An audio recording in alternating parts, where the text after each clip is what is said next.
creature stands on long stilt-like legs and away from you.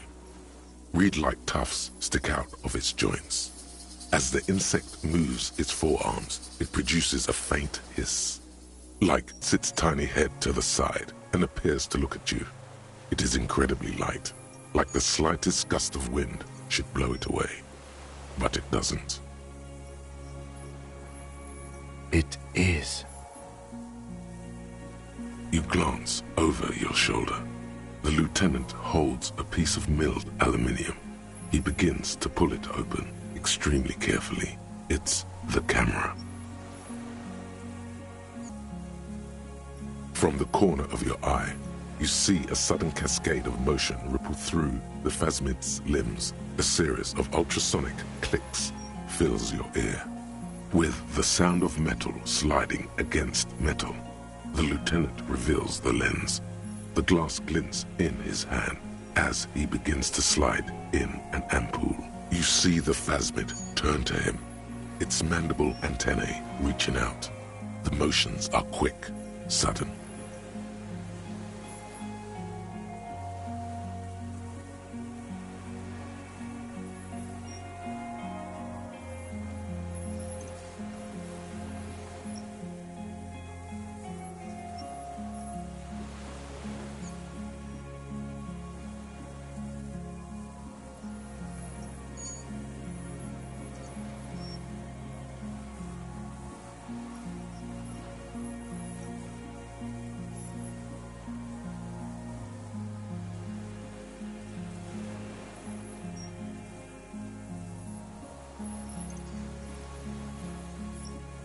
Something cracks in the lieutenant.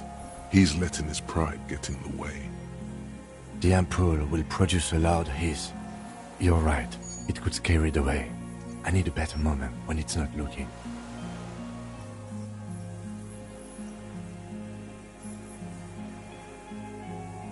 I'll wait. I'm on standby, he thinks, his hands sweaty around the machine. The spindly mechanism turns itself back to you, its antennae taking their measure of the air, slowly. We can't just leave it standing there. We have to do something, Detective. It could be connected somehow even.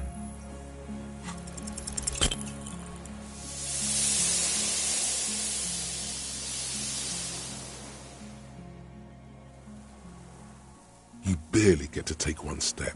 The invertebrate reacts with uncanny speed, skating away across the water. It's gone, like a skipping stone, leaving nothing but rings on the sea's calm mirror.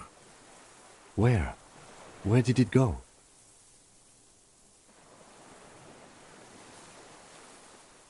He shakes his head in silence, an expression on his face that you've never seen there before. No.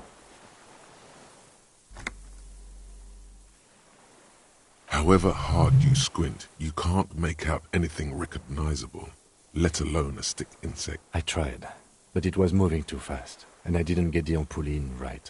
And damn it, I believe my eyes. It was there. Help them? I don't see what more we could have done. It appears the insect can walk on water, like a water strider, you know? It's almost as fast. Uncanny. What now? Our suspect's not looking so good. We should check him over. Also, it looks like it has some kind of nest there. Maybe there's proof in there. In the reeds, where the phasmid was hiding, you see a little flash of white.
What is it? What do you want from me? Something is very wrong with him now. See. Mr. Dross? The man does not respond. He keeps staring, black eyes glazed over and bulging from their sockets, his gap-toothed mouth shaking. Like an addict of some terrible substance. The plastic cape feels coarse. A light shiver passes the man. Other than that, no reaction. He feels small and frail. He's going into some kind of psychomotor immobility. The good news is, this solves our transportation problem, doesn't it, Mr. Dross? The trembling mouth appears to sigh. Between this and the broken tire he's used for a boat, I think it's safe to leave him here, while we go and get help. It will need to be medical first, I'm afraid. Nothing. Just dull staring. Not even rage left, wherever he is. If Kuno kicked it into the sea, as he said he did, the ebb would put it back here. This makes sense. Mr. Dross could have picked it up. Or the Phasmid even. If it did, this is incredible. No reaction. His breathing is slow, and he appears very old all of a sudden. Around 80. Let's have a closer look at that after. I think I'll be more useful than him. I lost. He turns his eyes to the reeds again, as he's done so many times. Beige and white stripes. He lost the scope. Then it somehow made its way over there. With the help of a Magpie Phasmid. This sight is a T9, Mr. Dross. Was it attached to the rifle when you made the shot? Silence. Not even a sigh. You've gotten all you will out of this poor being. The plastic cape flaps around his face in a gust of wind. His back is slouched and his mouth open. The strength has all gone out of him. Just frail old bones in a sack of tracksuit trousers and a windbreaker. Old age and shock. Yes, the arrest and the appearance of the Phasmid, the combined stress. But you think it's something more than that, don't you? Quite a few things about that health check you did on him make sense now. That could be part of the shock. But you're right, something is off here. Mr. Dross. No response. He was energetic and articulate. After all these years alone, with little hygiene or medication, I would expect worse. He does not seem to be animated now it's left. Honestly, I'm ready to believe anything at this point. Maybe it is psychoactive. I mean, why not? It's 3 meters tall. He did seem distressed when it finally came to arresting him, like he didn't want to leave this place, and the insect maybe. I have absolutely forgotten to take notes. I hope I remember all of this. This will be one hell of a report. They'll think we're insane. You will have to be very convincing and very sober to make them believe, sire. We should think about getting back to the mainland. To get help. He'll be safe here, if we don't take too long.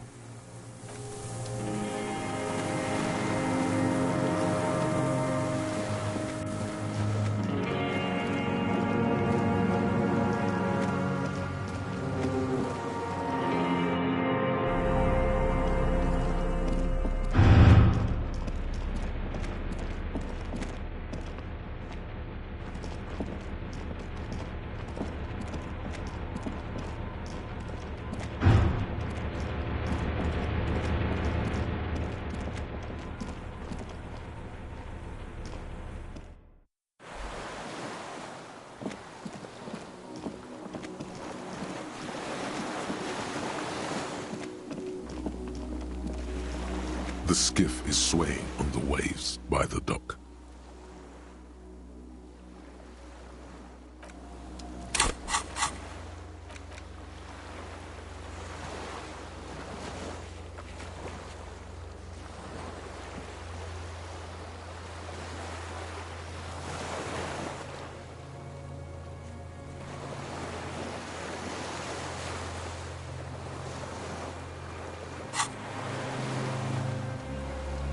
The skiff is... Let's.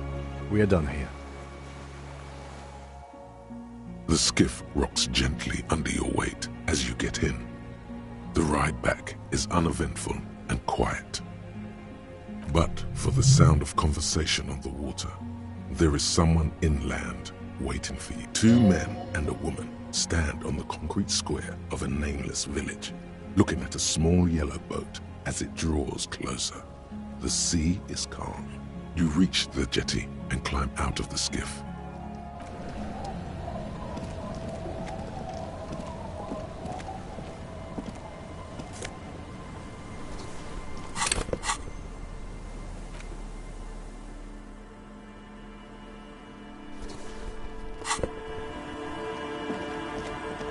Look what the tide brought in.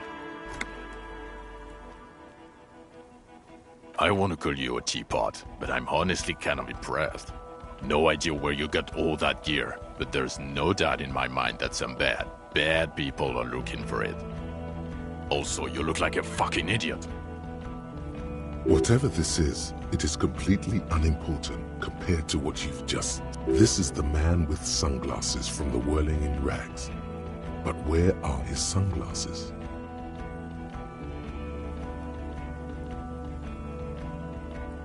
Hello, I'm Trent Heilerstam. I believe we've met on several occasions. I'm your goddamn partner, Jean Vicomar, and this is your special task force. Or what's left of it. Special Consultant Trent Heilerstam, Battle Officer Judith Minot. Hi. We've come to scrape what's left of you off the pavement. Lieutenant Kim Kisoragi, Prison 57. We've just come from the island, where our investigation led us. We might need your help with something later. As if he recalled that he's in fact a decorated police lieutenant and not a naughty boy. But this is... Letting the lieutenant know he shouldn't feel embarrassed over the shitstorm that's about to befall you. Ari, we want to help you. Trent, I believe this is where you come in?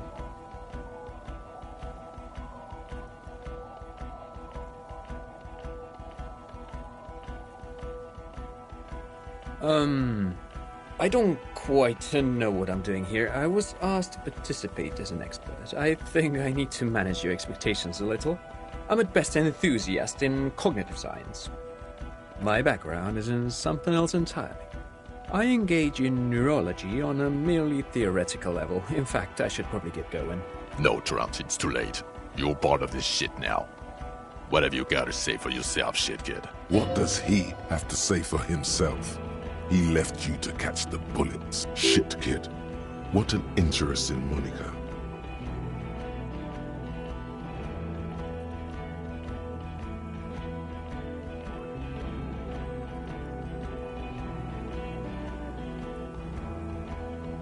You. Shit kid, that's you. Maybe you've deserved it.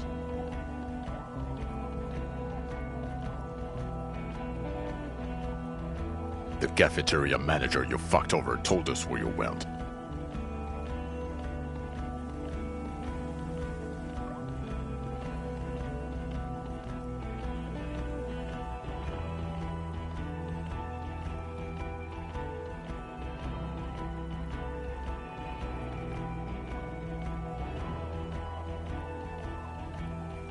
Shit, kid. He didn't betray you. He just told us the direction you went in. Who's Sylvie? It better not be. He means you better not be partying with this Sylvie, shit kid. Guilty as charged. I heard you'd lost your mind and your memory. I wanted to see if it was true. And it was. Good work, Harry. You're insane now. There's one less person for me and everyone else to rely on. He was too sarcastic for you to realize who he was. Did you? Or did you literally not recognize my face? We've been partners for how long, Harry? Don't answer that. You don't remember. Yes, I'm Trent Heilerstam. I never said I wasn't Trent Heilerstam. Mikhail, Mikhail's my son. No, I was just interested in the Feld building and the Martinez beachhead. And Mikhail wanted to see Martinez. It was a coincidence. Again, I was asked to share my take on some of the more fringe academic theories developed in Königstein in the 30s. For example, partial psychotraumatic amnesia, group personality theory. He's here to see if you're insane. He is smart. Let's move on.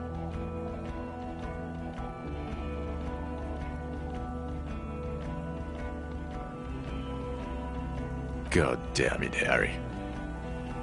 You told us to fuck off.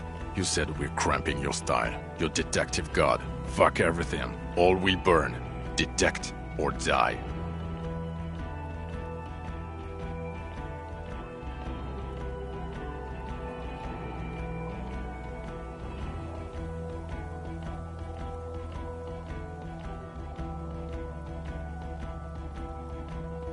You were crying hysterically. You were drunk, breaking things, being emotionally abusive.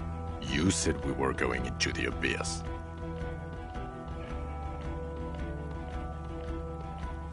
None of us wanted to see the abyss, so we fucked off. Like you told us to. The bells aren't ringing because you have brain damage, Detective God. Trant, this is where you come in. How bad is it? Well, he doesn't have visible tremors, he talks without slurring, he can drive a boat, he's standing, reasoning. All good signs, but complete retrograde amnesia, episodic and semantic. Meaning, you forgot both who you are and the definitions of money, Isola, Pell, and so on. As displayed in the station call, our interactions with him, and I don't want to be a snitch, but also mine with him before when Harry did not seem to know who I was. It's all very interesting. Interesting? Yes, interesting. I have my theories, but I would like to hear Harry's thoughts first. Harry, what do you think happened to you? Neurologically, psychologically, and why not socioeconomically? Psychotraumatic amnesia, Trant? I can go for that. Shit kid is a broken man. Always has been. Who isn't? I know I am. But you know what? I keep my shit together. Also, I know a person can't wipe their own mind, however traumatic it gets. That doesn't happen.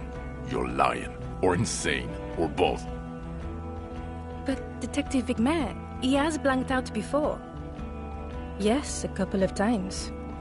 After some of the more serious benders. One was after the two drunks case, the other when we looked into that mural. Interesting. So at first he dipped his toes into it, prepared. That's where he would have gotten the idea, yes. Practice. And then he used alcohol to get there, so to speak. What do you mean? Well, here's my theory. What if this is an absolutely normal reaction to the world we're living in? What if this is not a significant anomaly at all? Something to be explained, approached as a defect? Look at the sensory input here. Look at the ruins, the neon. Listen to the radio, the multitudes, the people. Live here for 40 years. As a police detective, he's like a magnetic reader on the world tape, to borrow a known metaphor. Harry's been pushed flat against it. Total input. Hardwired to the free market. He just needed for it to end. Okay, Trent, thank you. That's absolutely meaningless. I'm glad we brought you. Will he or will he not be able to work in the major crimes unit? Is he a cretin now? I want to know that. He's not a cretin, and he is able to do work. If not in his previous leadership role, then as a line detective.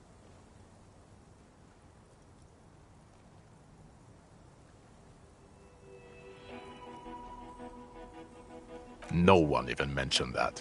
I misphrased my question. It should have been, is he able to put his clothes on? Yeah, just stand there. It's cool. No, now we discuss that. What the fuck did you do to a motor carriage? Why is it there, Harry?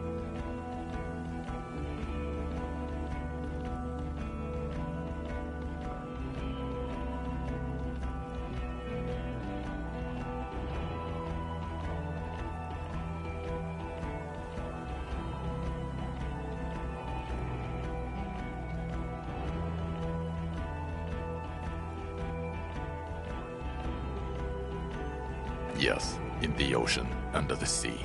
Our work vehicle, with fish and clams and other sea shit. I drew. You drove it into the water. Everyone on the street saw you do it. It's going to be a local landmark too, on the brochure. Thank you for fucking us, Harry. Thank you for destroying 45,000 real of police property that's coming out of my payslip. You know that, right? You're gonna get fired, and I'm gonna pay till I die. It doesn't matter. Your badge, Harry. Show me your badge.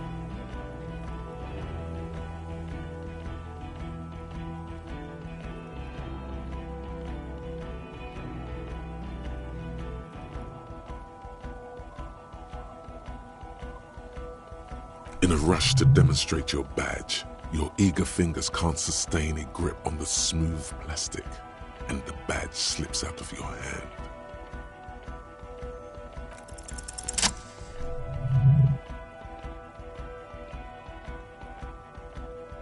Not today, badge.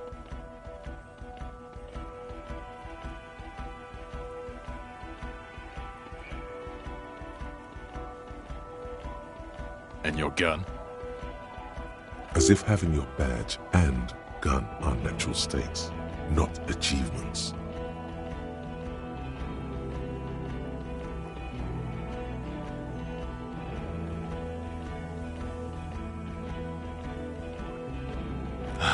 He has it. And he didn't drop it. You're drunk like a bum, Harry. Put that thing away before you kill someone.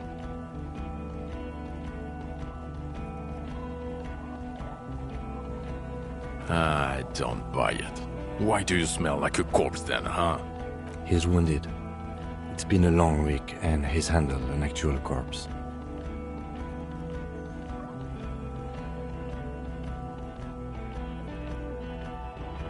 What you've discovered?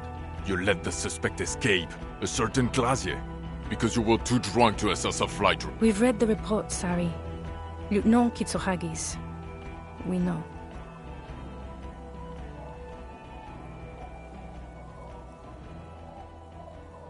Oh, well, if she was nice. I'm not even gonna get into the other suspect, the one who shot herself, in the head, or the fact that you're Everclear's little peony now, doing I don't know what for him.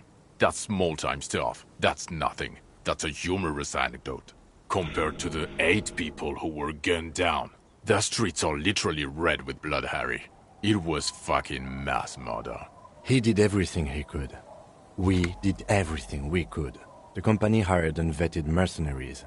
Lieutenant Dubois got between them and the locals. He did so at considerable risk to his person. Remember, he was shot. We stopped an execution, not a negotiation. The loss of life was minimal compared to what it could have been. Don't make this harder for yourself.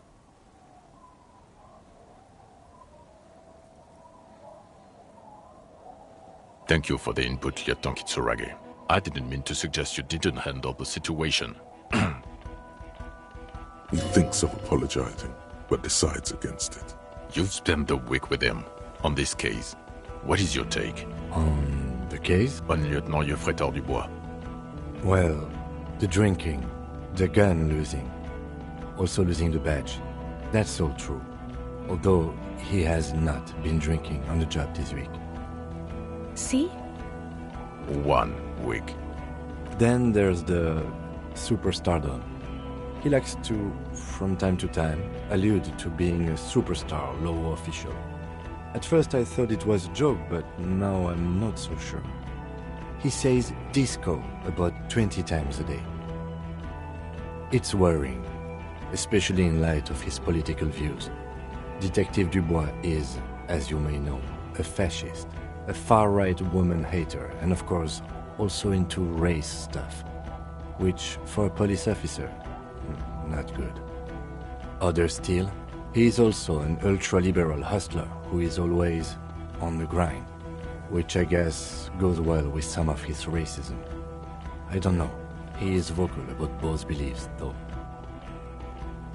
And then there's the motor carriage in the sea, something I was not present for. But despite all this, he is a great detective, One of the best I've seen, in fact. He can talk human beings into telling him anything, and he doesn't stop. In all the time I've spent with him, he has not once stopped working on the case. He is tireless, madly driven. Well, except that one time when he stopped to sing karaoke, which, by the way, I have to disagree with you, Mr. Vicmar, was a valiant effort. He really sang his heart out. Okay, he did something.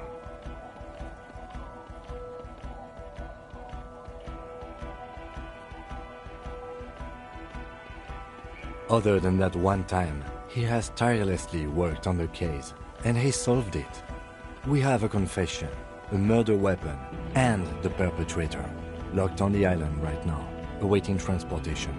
He apprehended a straggler who stayed hidden for 50 years, ever since the revolution, who's probably committed other murders over those years. Oh, and he also discovered a new species. A new species? A colossal stick insect, 3 meters tall. It's on the island, camouflage as the reeds.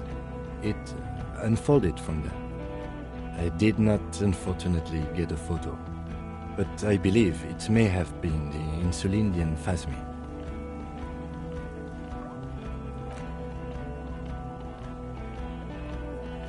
I know this sounds fantastic, but I'm a 4 times decorated lieutenant of the RCM.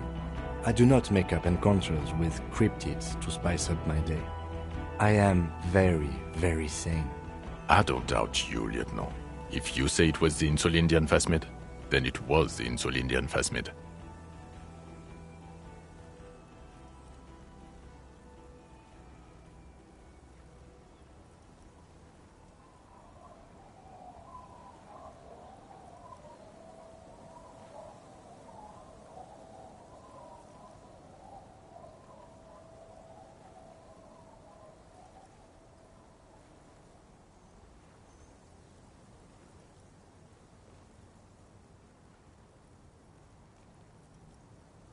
Lieutenant, is it somehow connected to the case? Detective?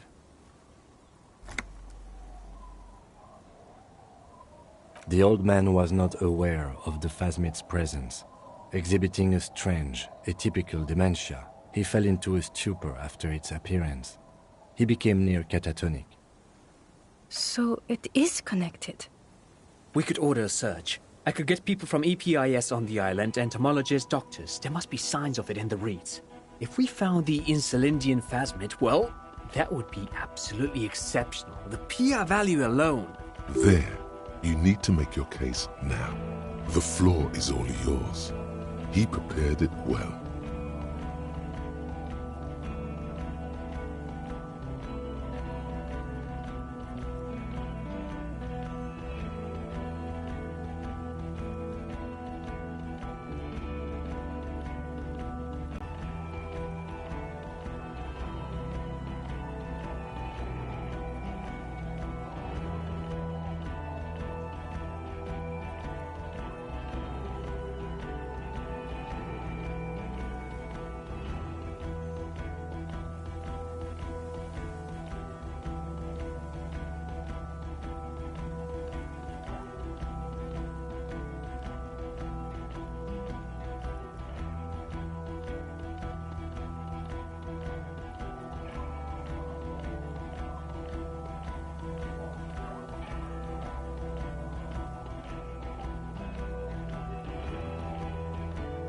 Lilianovich.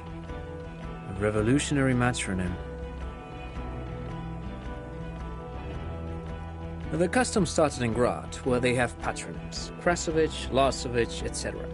The revolutionaries saw this as a chauvinist atavism, so they used matronyms, derived from the mother's name instead.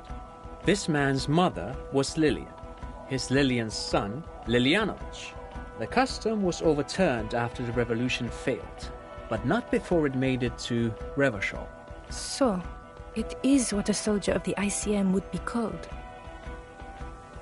Thank you, Trant. Thank you for that piece of cultural theory. You said you have a motive? Of course, excuse me, I just thought it was noteworthy.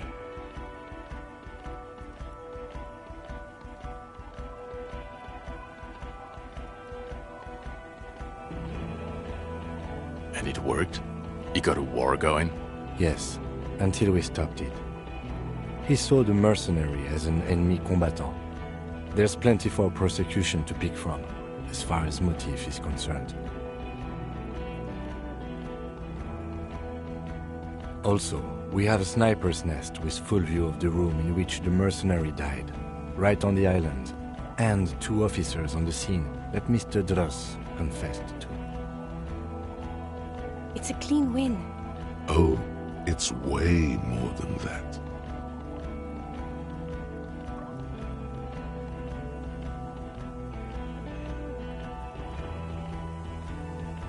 I've never doubted you can pull yourself together and work. In bouts. Bouts don't last. I can still smell the booze on the wind. God damn it. Doesn't it ever leave? It is there, like in your bones or something. It will pass in time. Female? What makes you think so? You had to see it. It had the subdued colors of a female. And the nesting behavior too, I think. Incredible. Were there eggs in the nest? Not as far as I could see. There were other things there, though. Actually, you know, this would indicate it was a male. This is far from anything in my field, but I think such nests are called bowers. They are for attracting mates. Of course, as I said, I'm only guessing. I didn't see it. It must be robust if it can move a whole helmet with its limbs. As in cloning itself? What makes you think so? Well, then it wouldn't matter if it's a male or female. The bower would just be rudimentary behavior from before the parthenogenetic mutation. That makes sense, yes.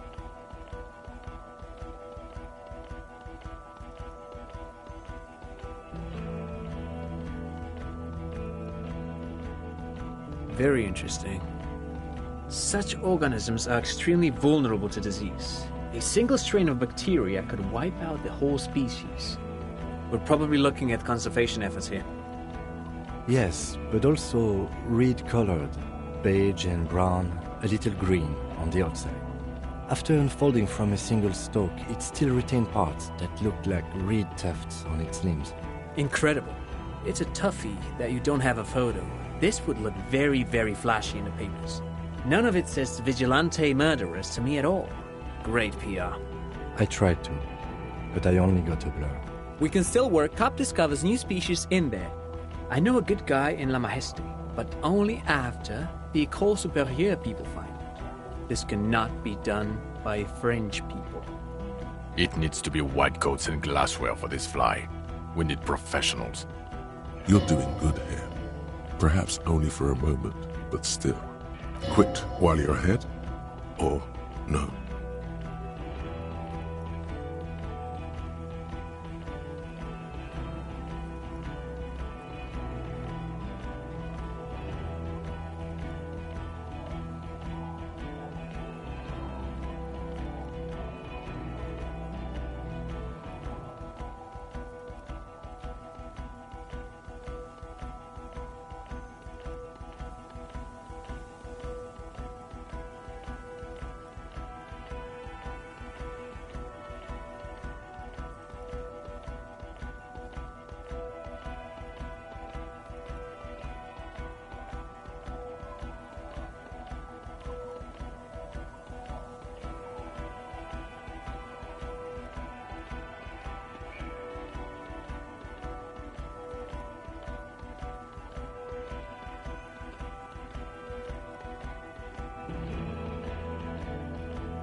Yes. Fallen through a gap in a boardwalk.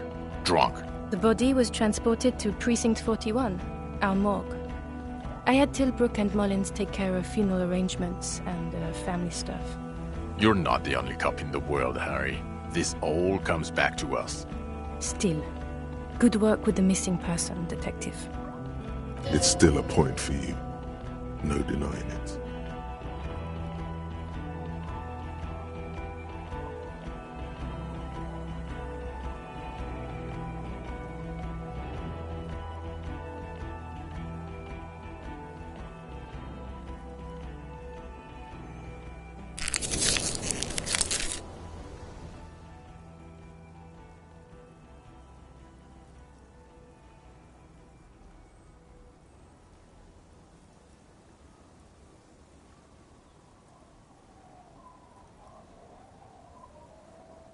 I don't want to, but you discovered a new species and solved the murder. So I have to. Jude? Anything that ends the trial is okay with me.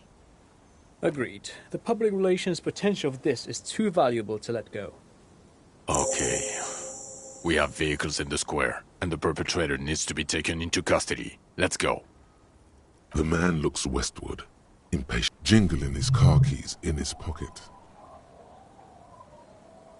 Who are you? You're a gym teacher, Harry. Well, obviously you're not a gym teacher anymore, but... Before you were a cop, you were a gym teacher in Coron. It's getting really cold outside. Should we maybe... You haven't told us about that. You just told us about being a gym teacher. Harry, it explains everything. The running around, the jumping, the bicep girth, your inexplicable facial hair. Some of your more old-school social views. Your love of retro-style dance music. The regular. You found some chick. She inspired you to fight the big fight. Be more than you are. All that. You, every morning, walking from Voyager Road to teach gym. She, leaving for the academy with her spring coat on. The air filled with the smell of smoke and raspberries and incredible hope. An ocean full of hope. In your 20s or late 20s, you've really let yourself go since then. Yes, you taught gym in Cool. I believe that's the term. Taught gym at a high school. You were a high school gym teacher. The smell of sweat and glue. The worn floorboards. Coron is just east of Jamrock. It was a short walk every morning to the baseball field or the sports building. High school. Harry, your goings-on with Kuno, Andre, Acel, the whole thing on the ice. That's why you are so juvie. I knew it. I knew no normal human being can run like that. He's an honest-to-God gym teacher. It's not a mystery. Some chick fucked you over. Also, you were drunk. You really went with it too. Really maximized the damage. Dora something. Dora Engelund. Yeah, you mentioned the name. Not Dora Dubois. No one is married anymore. This is Revachol. God, I don't know. 6 years ago, she was way before my time. 6 years and you haven't gotten over it. What the hell is wrong with you? Yeah, or 7. You're your new one. A big one. Incredibly bangable. He is very passionate about this. Okay, you're right. She was extremely fuckable, Harry. Gorgeous. A gorgeous bourgeois woman. Way fish. Like a Welkin, basically. Snow Welkin. Blonde Welkin. Pain Welkin. I've only seen a picture, but it's obvious you formed a real spiritual connection with how pretty she was. One you never recuperated from. Look, the sun is about to go down. It's time to go. I think she taught in the Académie des Arts, east of the river. Way east. Hard to say which came first, the middle-class chick or the drink. Egg and the chicken kind of thing. My point is, you need to see a psychiatrist about this shit. Not a psychologist. Several degrees harder. Is there something harder than a psychiatrist? A forensic psychiatrist? Go talk to that. Us? We're the bloody murder station, haven't you heard? We're the bad guys. No one likes us. That's not true. Jamrock is too big for one precinct. You are just understaffed. And everyone respects the 41st. You have Captain Price. Thank you, Lieutenant. You're being kind. It is an understaffed station and the district is too big, which is why we need to... Get back to it. We left Torsen and McLean to run the Sea Wing. It's not good. Ptolemy Price? He's the son of the old Price, one of the founders of the RCM. He's one of the most highly regarded men in the force. You're lucky. Somewhere under the curved roof of a former silk factory, shaped like a ladybird with 2 chimneys, Police Captain Ptolemy Price sits behind a heavy wooden desk. Resident medic Nix Gottlieb pours him coffee. It's silent in the captain's office. They speak of change, the city, the tension on the streets. They speak of the events of April and the blood on the streets in May. God. There are 4 wings, Harry. A, B, C, and D. We're in C. It's made of losers and clock punchers. You and I reconceptualized it as a task force. It was a mistake. There's also a lot of outside help involved, not only me. Other losers too. Mac the Torso Torsen and Chester McLean. They're not fit to run a wing. Believe me. Things are shaky as it is. They are damn iconic though, Torsen and McLean. Yeah, not like us. 2 clinically depressed old men. Where's the contrast here? We are garbage. Okay, it's not the bloody murder station. It's an old converted silk mill with green desk lamps and a coffee corner. A lot of good people work there, hard, every day. Jamrock is the largest ghetto in Rivershaw. Faubourg, technically, but it's divided into 11 districts. Jamrock only has us. The press will blow over. Jamrock is lucky to have you, and it's often considered to be the greatest of the districts. Thank you again, Lieutenant. Well, first I will go back to my station and write the most detailed report anyone has ever seen. It will have to be good to cover all these. Then I will have a serious talk with my captain. Detective, we just stopped a small-scale war. Something is happening to Revachol. I don't know what yet, but it's going to be a hard spring for the RCM. We need to get ready, infiltrate, investigate. Talk to Captain Price? I'd rather not ruffle the feathers of 2 captains with my doom-mongering. Work with Price? I'm flattered, but I don't know if I... Would fit in, and crazy enough, can take the stress. He doesn't know how to finish the sentence. This truly came as a surprise to him. Not a bad one, but he's at a loss. Flattered? You're Lieutenant Kitsuragi. We would be flattered if you even considered. I would have to tie things up in GRIH first. But, I mean, whatever is coming, Jamrock will be more central to it than the harbor. And we also have a huge caseload, Lieutenant. Piles that we need to get back to. Mountains, even. I do like the sound of that. He's really considering it. Good. Fuck it, let's go. Trump brought his motor carriage. It's a 20-minute drive to Jamrock. Under the afternoon sky, the great district hums. A chessboard of wooden houses, 80,000 living souls, and chimney stacks. Fire traps as far as the eye can see. From Main Street to Precinct 41, to Boogie Street, forking into the snow-swept horizon. You close your eyes and hear the dogs bark. A lone woman sits by a factory window, dreaming of meteorite strikes. On Rue de Saint-Jérôme, Torsen? Yes. McLean? Yes. Heidelstam? No. Vicmere? Yes. Dubois? Of course. Really? Nix Gottlieb looks up from the list. I hear he's quite unstable. You say that like it's a bad thing. Captain Ptolemy Price gestures with a ballpoint pen. It's dim in his office, and the curtains are drawn.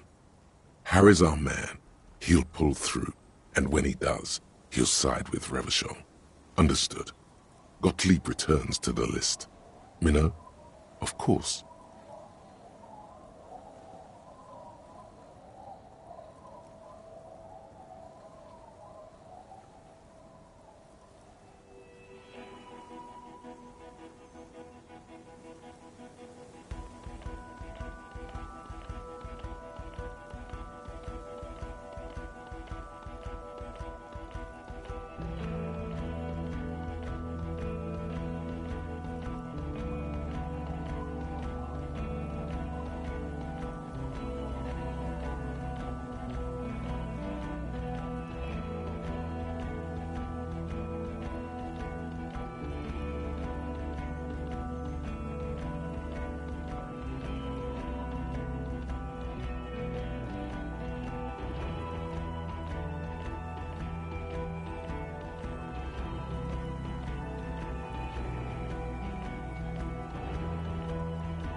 Wonderful. Then can we please just go back to Jamrock now?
There is nothing. Only warm primordial blackness. Your conscious ferments in it. No larger than a single grain of malt. You don't have to do anything anymore. Ever. Never, ever. Never, ever, ever, baby. An inordinate amount of time passes. It is utterly void of struggle. No ex-wives are contained within it. An awareness creeps up on you. A mass lies hidden in your dead angle, soaking in some lurid acidic source. It's bloated and shameful. A ball of meat surrounding you. This is a terrible ex-love, ex-tenderness. It is foolish of you to resurface to the loss. Not after all the damage you've suffered to get here. Do you really?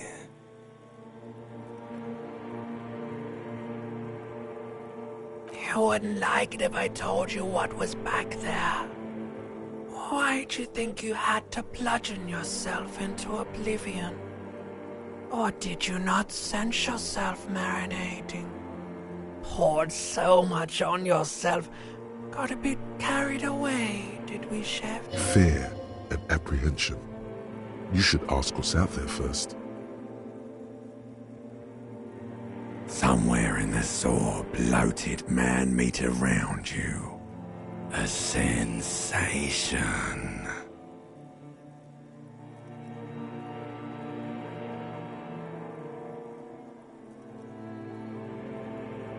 Like a fly to the ointment, your conscience sticks to it.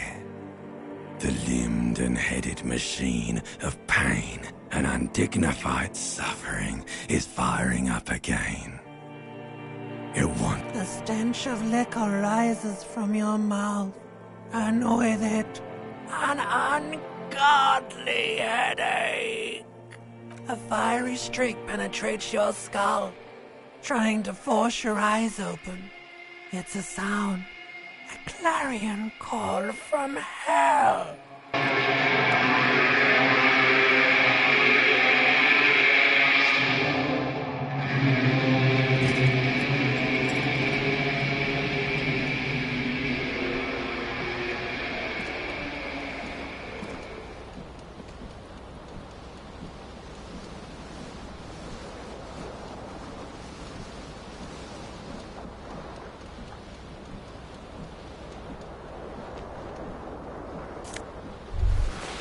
You hear a jingle. Keys are clinking in the pocket of your flare-cut pants. It says, whirling in rags, on the aluminium keyring. There is a single key on the ring. The number 1 is etched on it. It should open the door.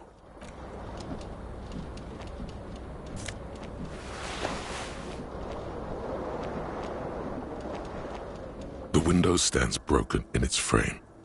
Cold wind blows in. The shards face outward. Whatever broke this window came from the inside. A fine web of scarring covers the back of your right hand, but none of it is recent. More likely a projectile than a held object. There are no fragments on the floor from pulling a tool back in after impact. Something you've done before. It is too large for a bullet, yet too small for a piece of furniture. You're looking for something heavy and larger than your fist.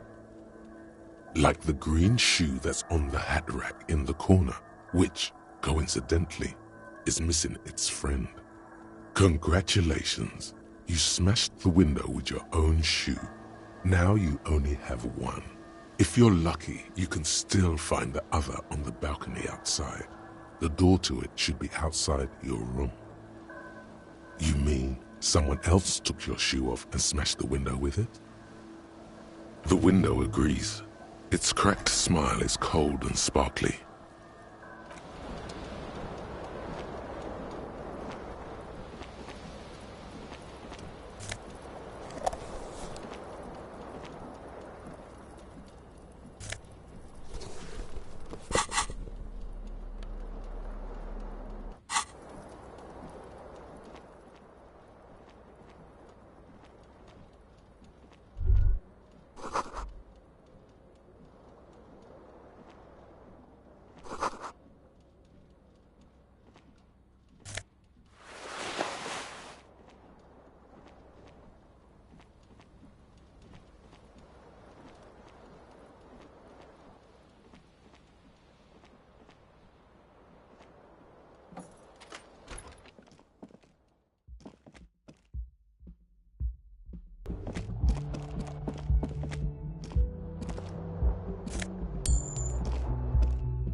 There they both are.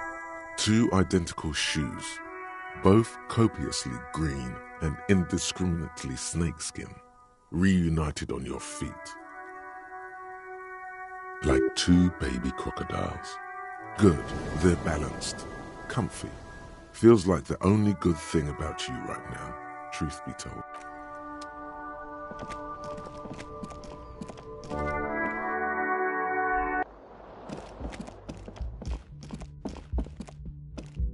The young woman raises a cigarette to her. Her eyes are brown and her face is speckled with birthmarks.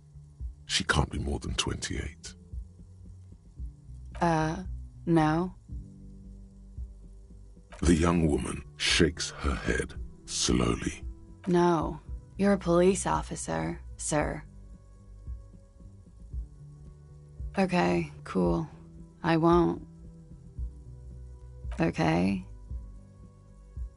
Sir, you've been here for 3 days. On official police business, as you put it. Couldn't say. In truth, so far, mostly drinking.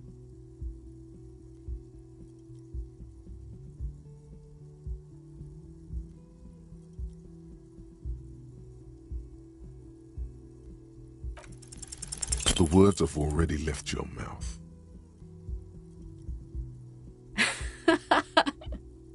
What was that?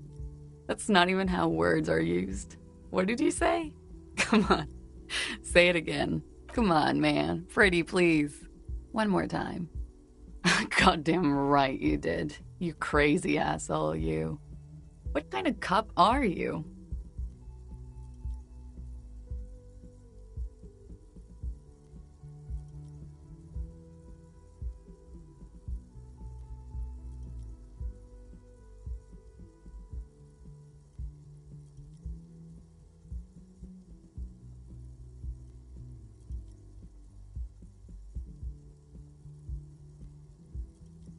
Has the time come already?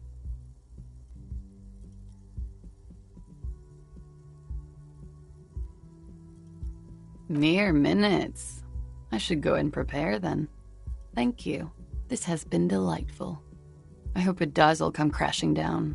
Otherwise, it's gonna suck for you later when you have to interrogate me.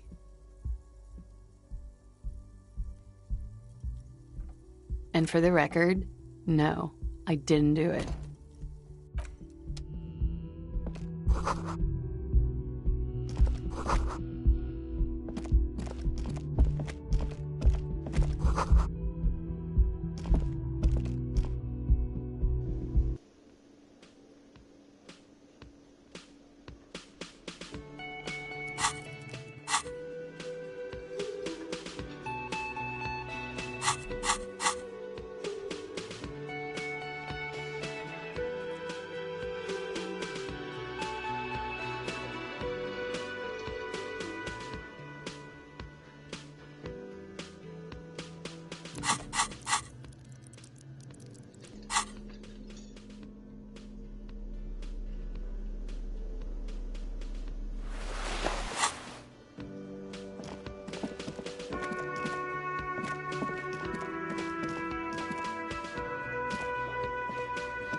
A colourful piece of plastic is dangling from his carabiner.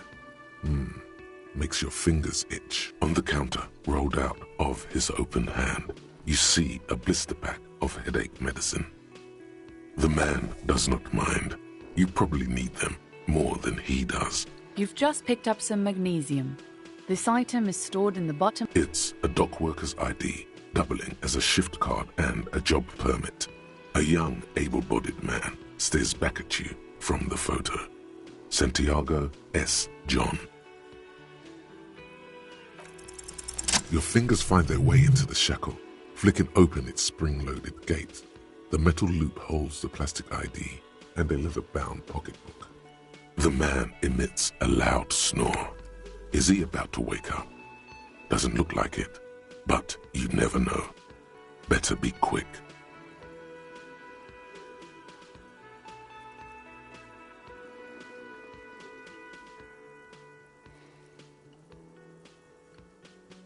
You slip the plastic ID card out of the loop and pocket it. The man continues to snore. You find a black paper note with a woman's profile on it. Seems like this woman lived centuries ago. The note says, 5 Real. It feels nice and greasy. The sleeping dock worker has little to say about your actions. He remains silent. You gently shake his shoulder, but nothing happens. This man could probably sleep soundly in a ship's engine room.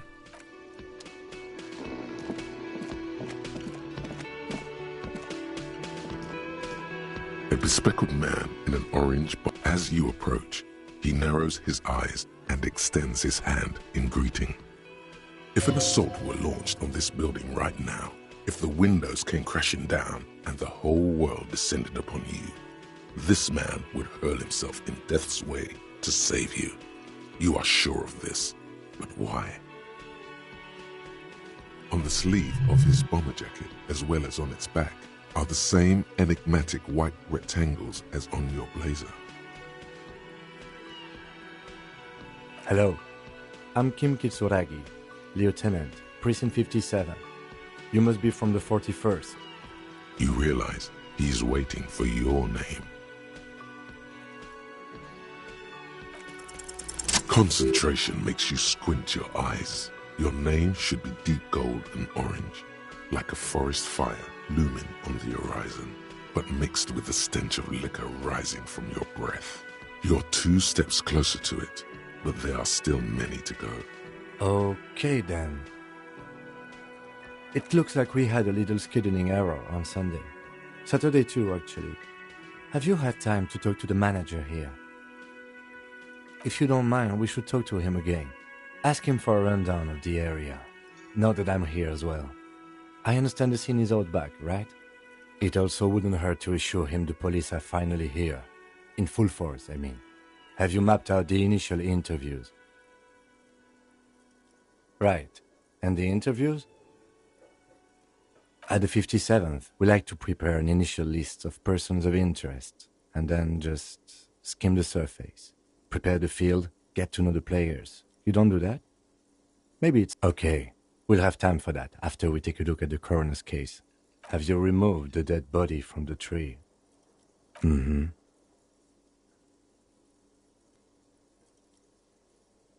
Sure. But did you take it down from the tree? Does that mean the body is no longer in the tree? Completely. Does that mean you took the body down from the tree? Sure. But did you take it down from the tree? So, the body is still in the tree. This is the first time you detect a weariness in the lieutenant's voice. It is obvious he would have preferred for the body to no longer be in the tree. Where it has been hanging for 7 days straight. We should go there as soon as we are done talking to the owner. I can see you drank last night and the night before, and that you are still drunk now. But I have seen officers go through worse. Much worse.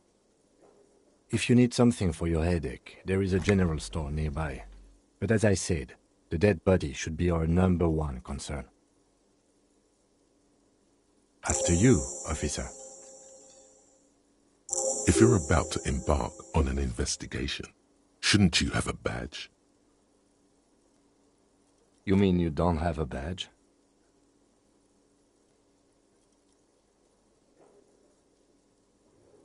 Oh, if you didn't have your badge, then that would be very bad. You would need to report it on my shortwave. But since you do have it, we can go straight to the task at hand. Lieutenant Kitsuragi is now in your party. Hello, sweetie. Wait, who's Sweetie? You're a handsome man, officer, with your mustache and your chiseled jaw and that silly dimple on your chin. But, dear, you're not for me. I'm too old and too married, besides. In another time and place, she might have flirted back. But that ship sailed long ago. You must forgive me. I'm getting so scatterbrained, I completely forgot to introduce myself. I'm Lena. My husband Morel and I are staying with our friend Gary just down the street, but I come here for tea when they're away. This Lena is wacky enough for the motley crew. Hire her on the spot.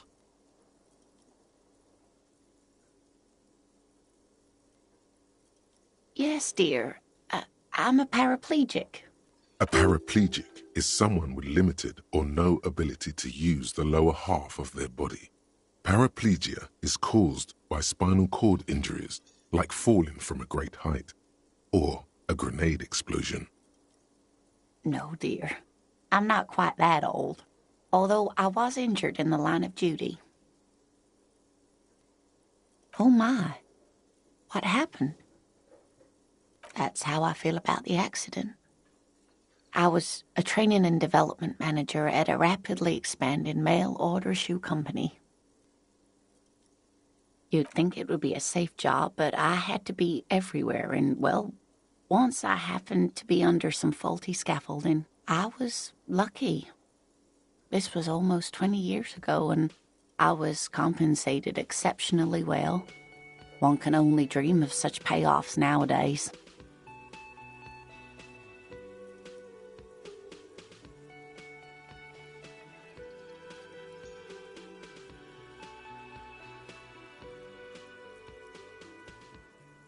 No problem. Whatever do you mean?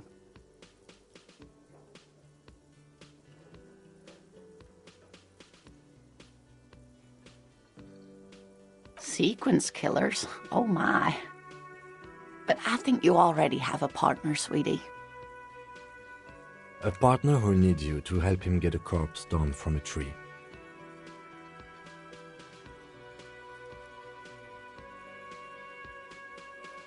Yes, and it seems to me that you do well to stick close to him. He has the look of an upstanding officer of the law, someone you can lean on, and, sweetie, you are looking unsteady. And even if he weren't there, I don't think you'd have much use for me. Sir, you look rather dazed. Like a stunned fox. But surely things can't be that bad. She won't judge you, no matter what you say. Oh my. You know where we are, right?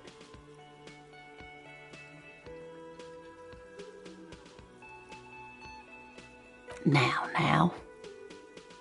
We are live in a hostel called the Whirling in Rags, and the Whirling itself is in the city of Revachol. How would I even begin to tell you? Revachol, I haven't seen very many. Speaking of history, you know what year it is, yes? Perhaps, dear, perhaps. But for now, it's just the spring of 51.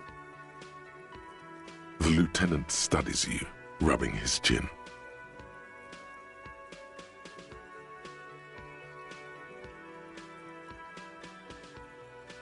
I'm beginning to suspect that you might indeed be completely adrift in this reality, thinks the lieutenant. How can it be that bad? Never mind. We're in this now. I can tell that this is taxing for you, so I'll just ask one more question. What regime are we living under? What mode of government?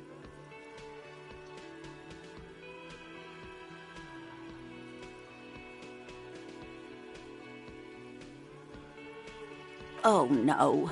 Nothing like that, dear. Revachol is a zone of control led by an alliance of foreign powers called the Coalition.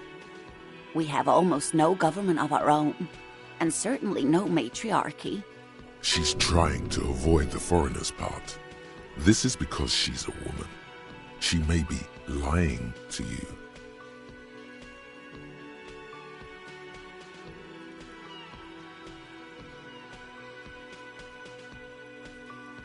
It is quite disappointing, yes.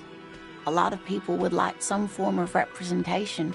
There's talk, but for now, the RCM is all we've got. Oh dear, this is troubling, but we should... She's scared now. She's realized you really are brain damaged. Someone more educated in sweeping matters. Maybe you should ask... No. I'm not an encyclopedia. I won't be a guide either. I'm a detective. Of course. Then I don't know. Someone rich, maybe? That's a good point. This doesn't look like Rich Central. Of course.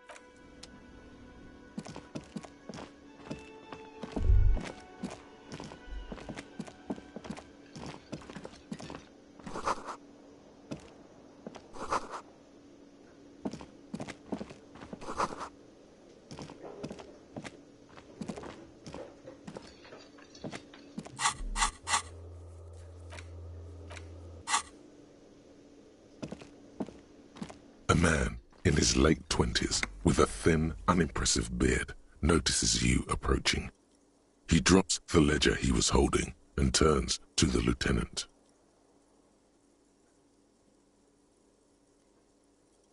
Mr. Gart, right? Yes. I am Kim Kitsuragi from Precinct 57. This is an inter-district investigation, so joining me from Precinct 41... What?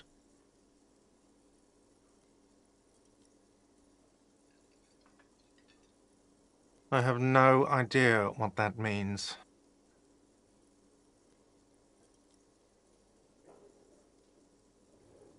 What is this, a joke to you? Is this what you get when you call the police now? This guy? We've been waiting for a week here. Sir, I understand your concern, but we are here to do a job. And for us to do it, I need you to stay calm. Yes, of course.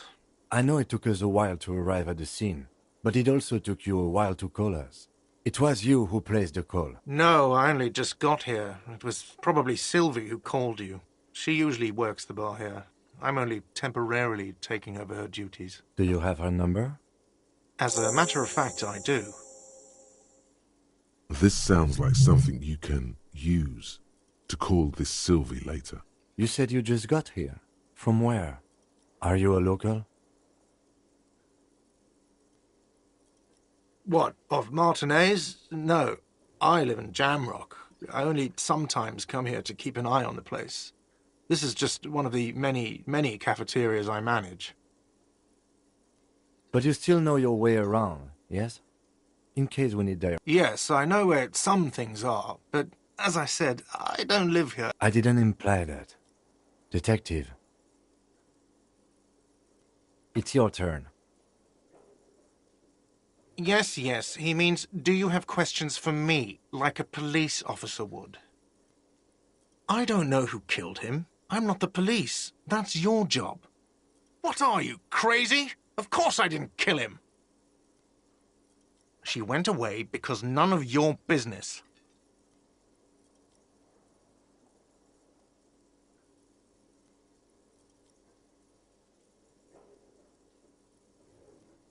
Does she? Maybe she does. Maybe she pertains to the apocalypse.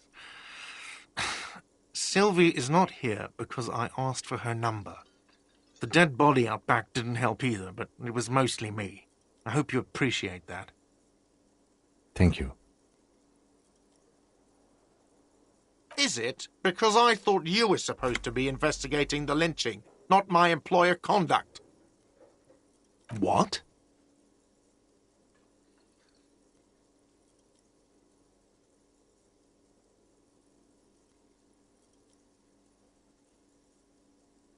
That's good. But there is a timetable for this investigation, dictated to us by the stages of decomposition. And it says we need to move on. You've gained a thought. When this dialogue is over, go to your thought cabinet and internalize it with special bonuses and effects. Behind this building, there's a courtyard. They hoisted him up on a tree there. That's easy. See that door there? First you exit through that. Then to your... No, I'm not the bartender. I'm the cafeteria manager. I have 3 cafeterias I manage. 3. Get over it.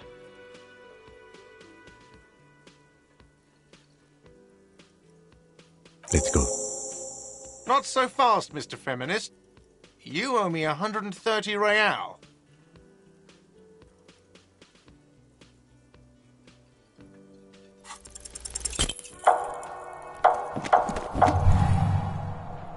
One moment you're running like the wind, then you've suddenly turned around and are giving him the finger, furiously, with both hands. Why?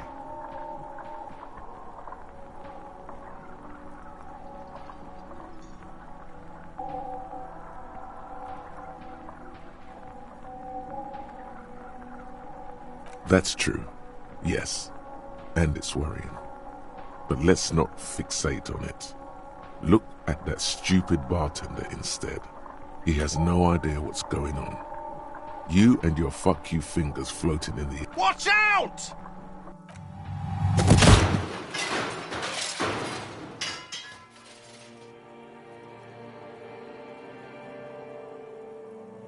Everything goes dark. Back so soon? Admit it. You just missed the quarter light. The darkness on the edge of town. I was wrong to let you go. I should have kept you here. Is it bright where you are? Is it terrifying? Have you felt the love? That is too bad. We all need a little love. Are you okay?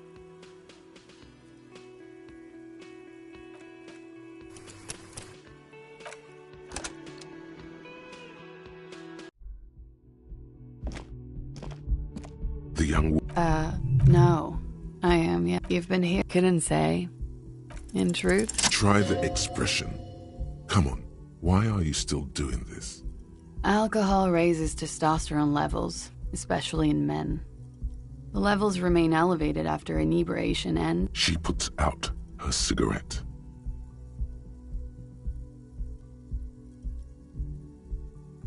Something stirs in you as she's about to go. Call it an instinct. And she looks back at you, a light glinting off her eyes. You're a cop, Harry. It is Yes? You're in a hostel, sir. We are in Revachol. Revachol is the disgraced former capital of the world, divided into zones of... Yeah? It's 51.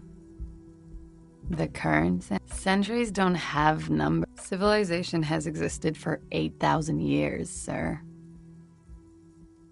You're right. There was the usual rock. I couldn't say. Oh, yes.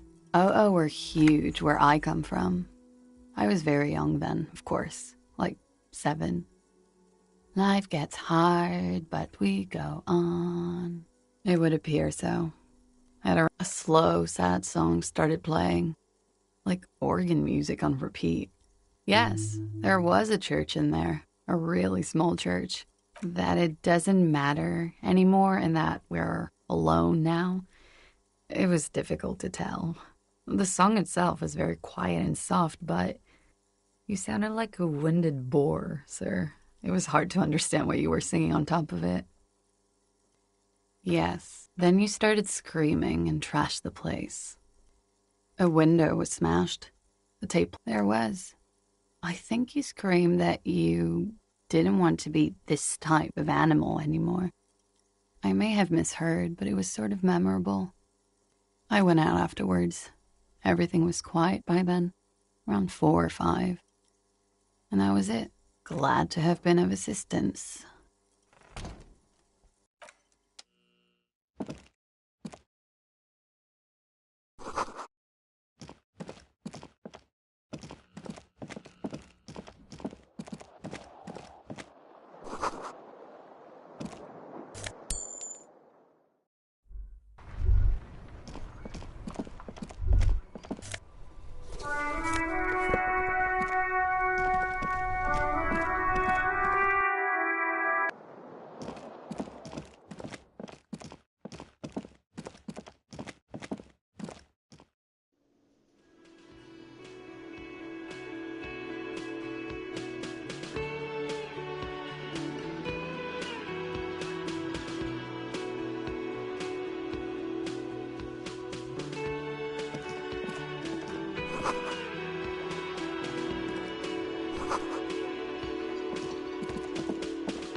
A colorful on the counter rolled out of his open. You gently shake his shoulder, but nothing happens. It's a dock worker's ID, doubling as the man. You've just picked up some magnesium. This item... Your fingers find their way into the shackle. The man emits. You slip the flap. You find a black paper. The sleeping dock worker.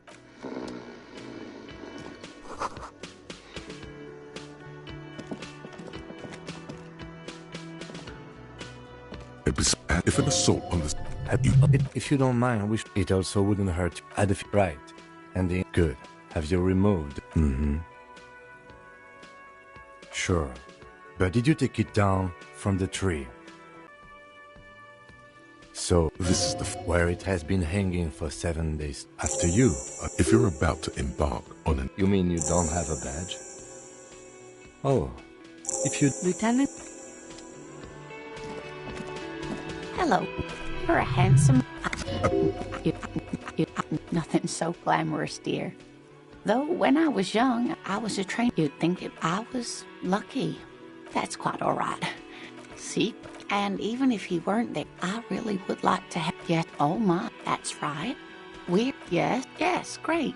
How would I even... I haven't... Speaking of history, perhaps... The lieutenant, I'm beginning to suspect that you... I can tell that this is taxing for you, so I'll just ask... Oh, no. She's trying to avoid the foreigner's part. This is because she's a woman. She may be lying to you. It is quite... Oh, dear. But we... She's scared now. She's realized... Someone... No. Of course. That's a good point. Of course.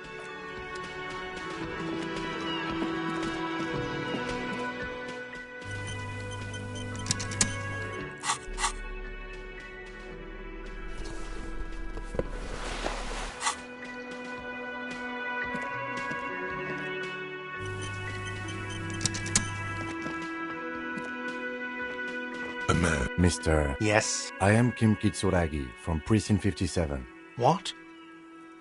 I have no idea. What is this? Sir, Yes. I know it took... No, Do you have her? as a matter of... This sound... You said you'd... What? Oh, But you still... yes, I didn't imply that. It's your turn. Yes, he means behind this... That's easy. See that? I don't know. He doesn't know. What are you, crazy? Of course I didn't kill him. Oh, people are saying it was the union dock workers, that it was a lynching. The locals, the customers, the people who eat here, a lot of dock workers eat here. Sylvie told me everyone knows the dock workers did it. Did the deboarders themselves tell her this, or is it a rumor? I don't really know. You'll have to ask her. I would suppose it's because they have nothing better to do. You mean the strike? Yes, the strike. The man they had... The lieutenant turns the page. She went away because none... Does she? Thank you. Is it? Because I thought you were supposed... What? That's good. You've gained a thought. When this... No, I'm... That period... I hope it is. Let's go. Not so fast, Mr. Feminist. You owe me 130 real. As you blow this joint, behind you, a whiny voice shouts. Real mature, man. Real mature.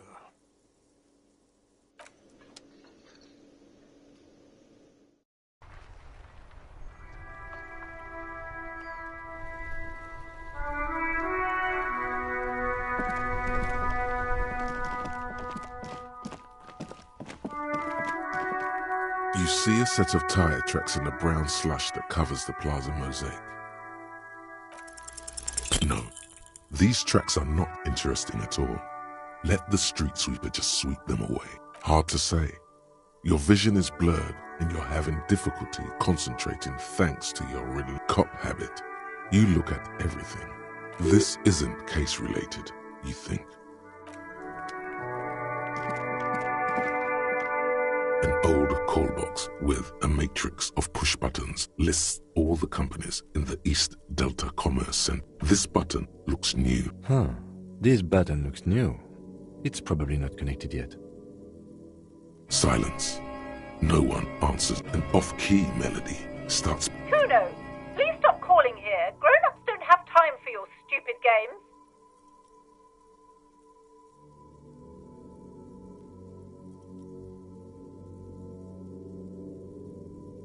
Oh, I'm sorry, officer. I thought you were... But the doorbell is broken, and the bookstore shouldn't even be on the list anymore, so I can't help you. Please don't call here again. Thanks. A single beep indicates you hear the same waiting room music, but no one picks up the receiver anymore. All you hear is static, but no one answers the call.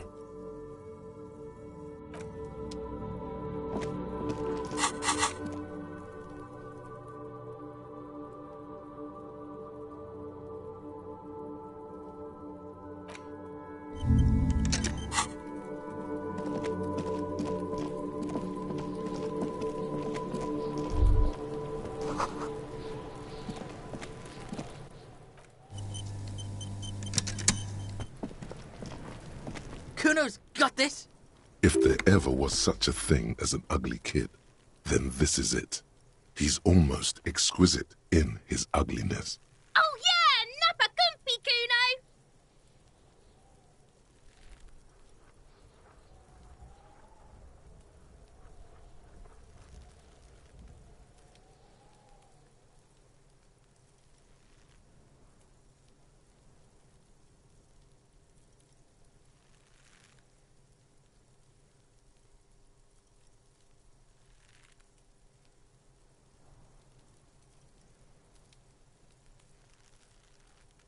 Can't talk, pig. Shit's coming up strong. Throwing rocks. Shit coming up strong. That sounds good. Joyous. You should hang out with this kid and see what that juicy shit is all about. I mean drugs. The kid's on drugs. Yeah, Kuno! Ride the lightning, Kuno! Kuno's riding at sea.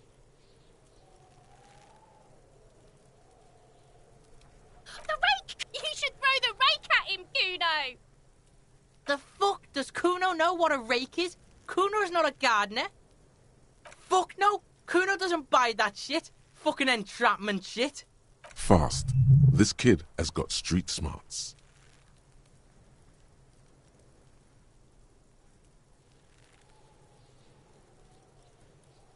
Alright. Entertain the Kuno. Show me what you got. What you got there? What you got, huh? Show me what you got. The kid moves his hands like a basketball player dribbling fast. Shitload, pig.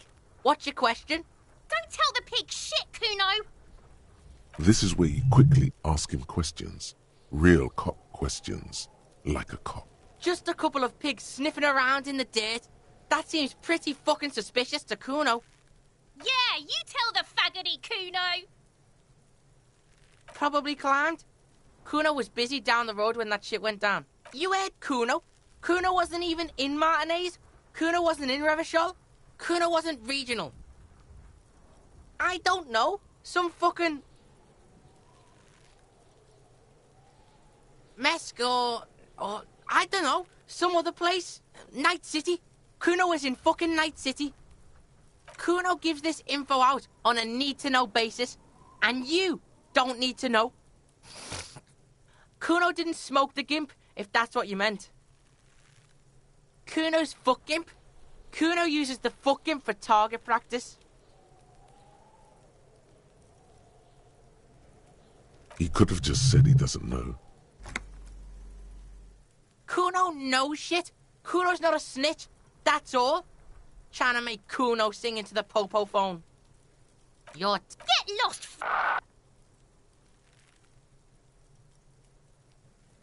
Right, pig. This is where Kuno plays with his little wooden choo-choo. Fuck do you want with it? Yeah, whatever. Kuno doesn't give a shit. Kuno's Kuno, pig? The fuck are you calling a third person? Kuno's the fucking first person?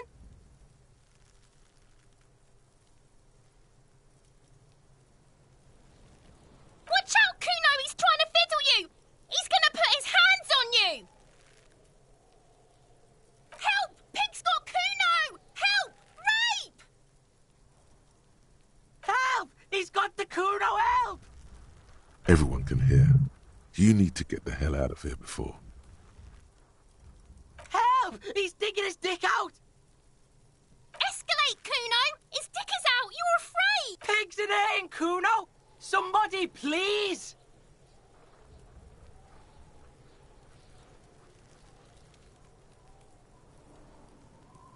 No! Get up! No one? Kuno's doing this because he likes it, pig. This is where Kuno establishes dominance over you. Help! The pig's gagging him! Kuno can't speak!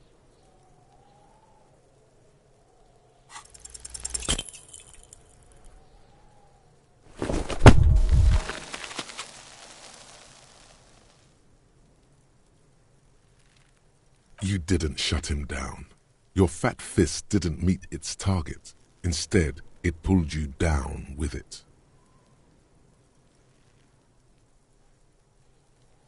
Kuno can't believe this shit! Can no one stop the Kuno? Pig, Kuno thought you had this. What happened? Kuno can't do anything now.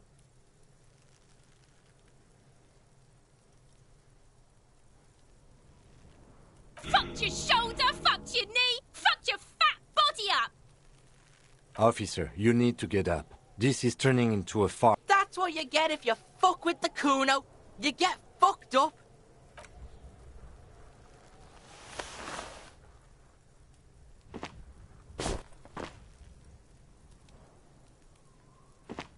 Kuno's just gonna beat the shit out of you again. I told you not to tempt such forces. Now, how about we go and do something worth the public's time?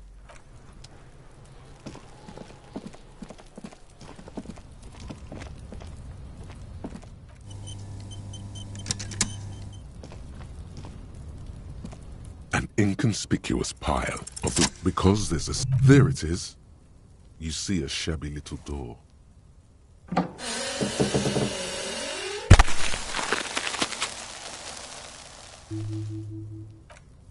What is this?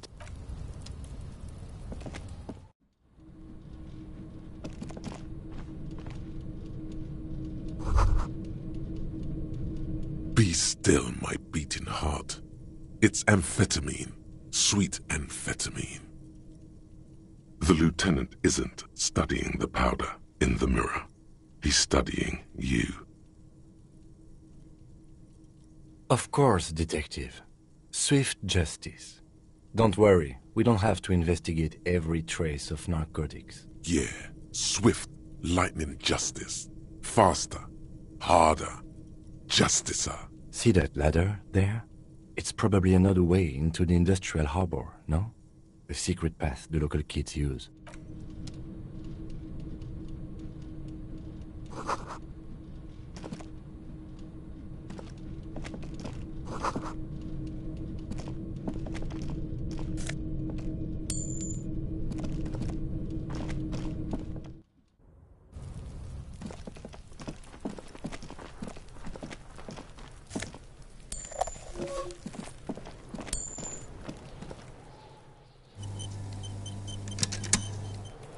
Look, see? It's the fucking war pig!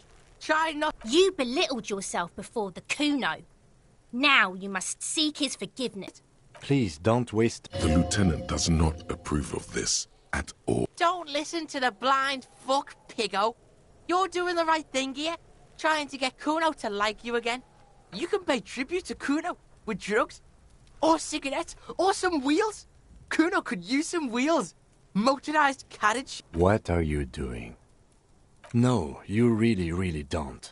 That is a 12-year-old boy. His opinion of you doesn't matter. You don't fucking matter, buck imp. But why? You're turning this into a huge thing.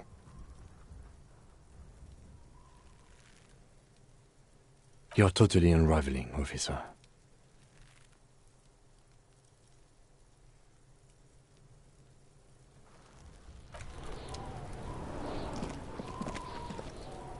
The corpse looks at you with bulging white eyes. The face around them does not look human. It's swollen and ready to burst. His lips are you seem to be holding your breath. A cargo belt twists his neck at an unnatural angle. The body below appears stiff. It's letting out an ungodly rot. The smell seeps in, even through your clenched nostrils.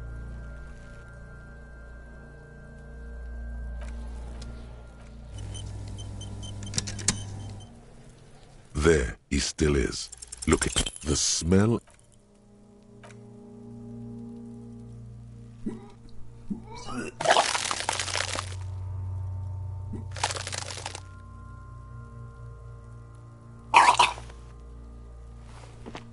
Too late.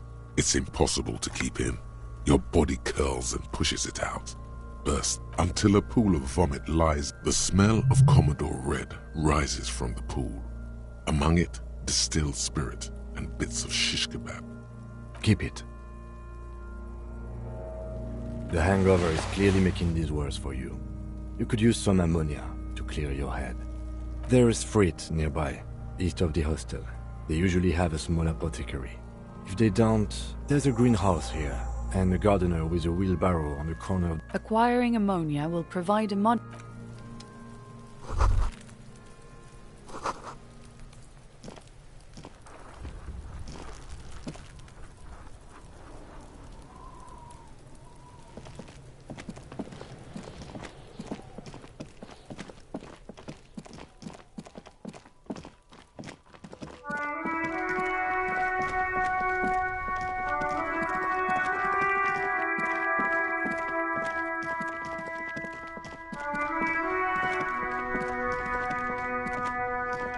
The RCM in Martin.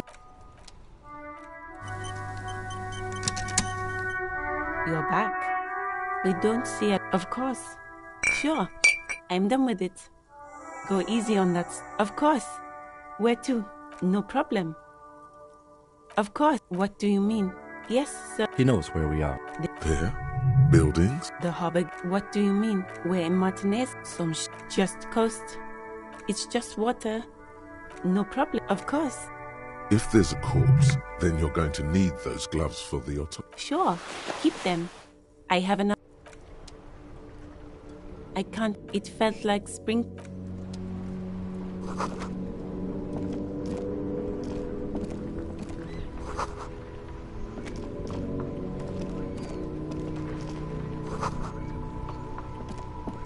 I can't believe it felt like springtime just a few days ago. Excuse me? She's uncomfortable. Maybe you should drop this line of questioning. Oh. Well, I didn't write it there.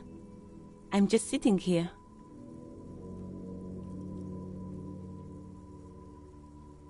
I don't know anything about that either. As I said, I didn't write it. Pig is a widely used term for members of the police. It's not loving. No need to worry. We are not saying you did. Okay. Well, I didn't, since the street signs must... No problem.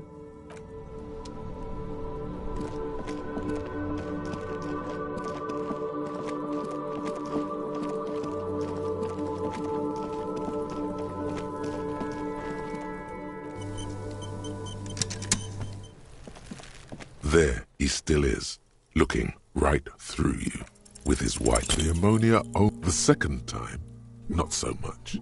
When the vomiting is done, your cheeks are wet with tears.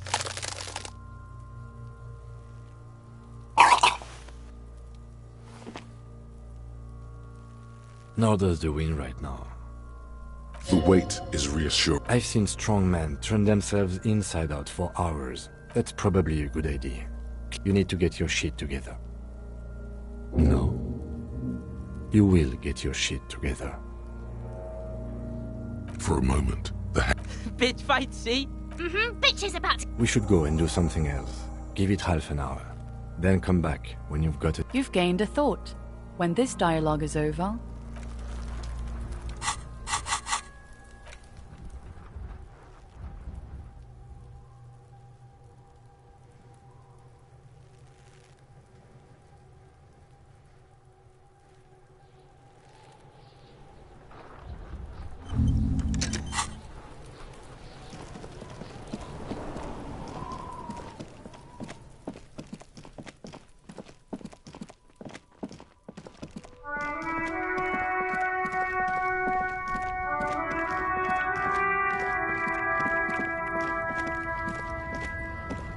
Welcome to Rivachol. Don't you welcome to... Every school of thought and government has failed in this city, but I love it nonetheless.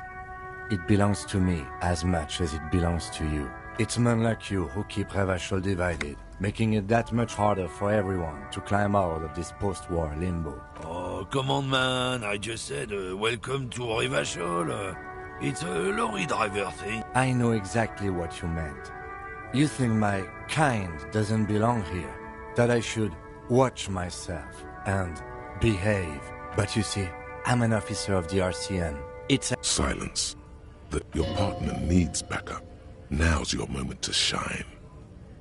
You two make a cute couple. The lieutenant exhales and resumes. Whatever you say, officers. He smells of heavy motor oils, and his breath of high tar content cigarettes, probably Astra Whites. Oh, not much anymore. I'm here to pick up some cargo, but the dock workers are on strike, so it's a sit and wait on your ass situation. Apples? Yeah, apples? I take it you had other questions? He's given you the runaround. Let's be honest, you were bested. It's about biological determinism, natural law, the sorting of the races. Not the most popular topic nowadays, with a coalition in charge and all. You might want to change the topic. That is, bury your head under the sand like common sheep. I'm not the only one. Look, I've read books. The science of racial... People who've studied these things say that you and me... Oh? Don't push you...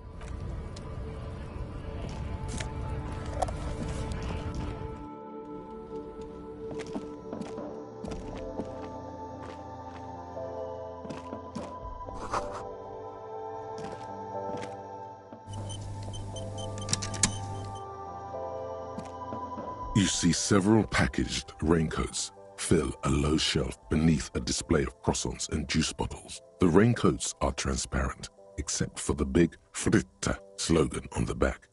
The packages are small, discreet, sloppily stacked, making them easier to take unnoticed. No need to worry about knocking over a display. The girl delves into the magazine. Hair covering her face, vision obscured. She cannot see your hand move. Down onto one knee, pretending to do up a shoelace. Take a loose package from the bottom. Slip it in the old sleeve. A small cap. Just ask me if you need anything from Saint Baptiste. Okay, here. I hope Saint Baptiste makes you feel better or something.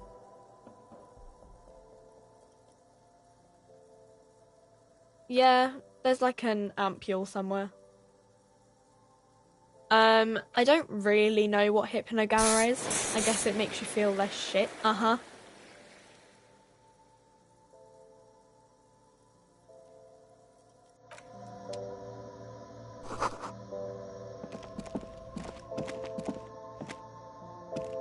A colorful display of cigarettes and alcohol bottles. The bottles wink at you in the light.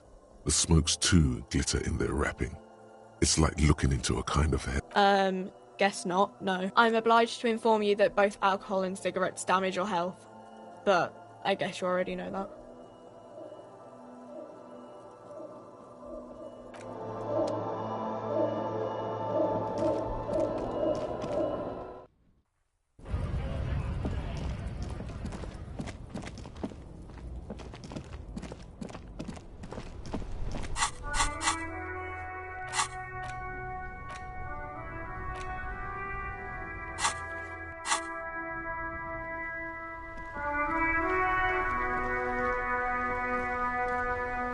Before you, vapor emanates from the large engine on the back of the vehicle. It hasn't had time to cool off yet. This must be the infernal machine that tore you from oblivion. In the cabin, you are welcomed by a set of steering levers, a radio microphone on a hook, a pull-out toolbox under the seat, and the soft glow of the fuel preheater gauge. A scent of leatherwork and heavy fuel oils washes over you. A metallic drawer slides out from under the seat and clicks into place. Take what you need, officer. It's going to be a long case. I'm not protective of my tools, like some men are. He's clearly a little. The pry bar feels nice and cold and useful for opening all sorts of doors and lids. The handles are long and sleek. Snap, snap, go the cutters in your hand. You can do good work with these. Cut chains, locks, and ropes, especially belts. It's robust, weatherproof, and well-made. Police issue, blue, lets you see things in the dark you would otherwise miss. The pull-out toolbox slides back into its nest. Preheater gauge casts a warm glow on the steering levers and the radio on its hook. The frequency tableau lights up, the soft purr of electrical... This is Precinct 57. Hello, Lieutenant. How may I assist you? Hello, Alice. Please assist our colleague from the 41st Precinct here. I'm putting him on. Operating the radio is easy. Just be confident. You've probably done it 1,000 times. This is Officer Alice Demetri, Precinct 57. How may I assist you? Under the green prime line, a yellow saved button catches your eye. You wonder what the lieutenant's default radio station is.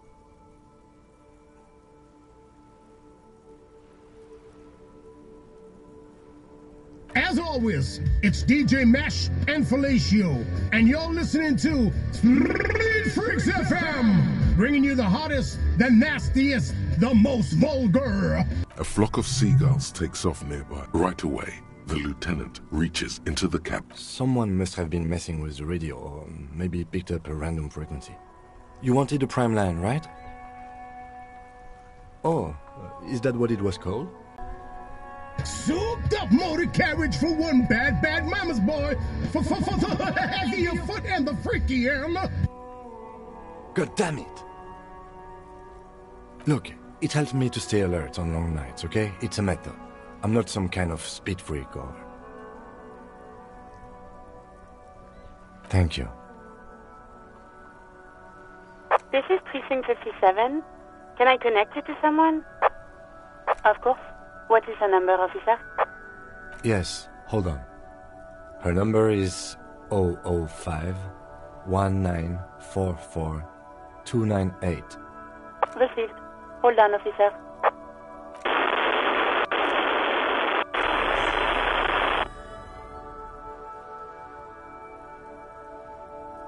Give it a minute. She might be busy at the moment. Takes a bit to get to the phone.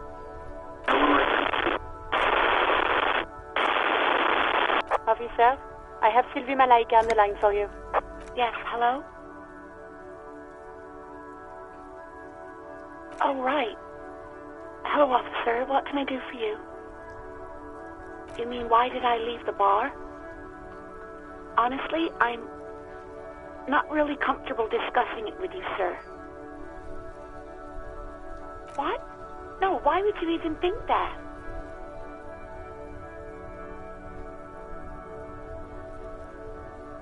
Please, don't bring Gar into this. It's none of your business. God, why can't you just mind your own business? She mutters. I already said I don't want to talk about this. You're messing everything up again. You mean, why did I leave the bar? Honestly, let's just say I left because I needed to get away from someone. You know whom. You think you hear a sliver of... Don't be paranoid. She's obviously talking about someone else, not you. I really don't want to talk about this. Let's just forget about this, okay? Maybe, I don't know. I just know I have to take some time off right now. No, not me. What?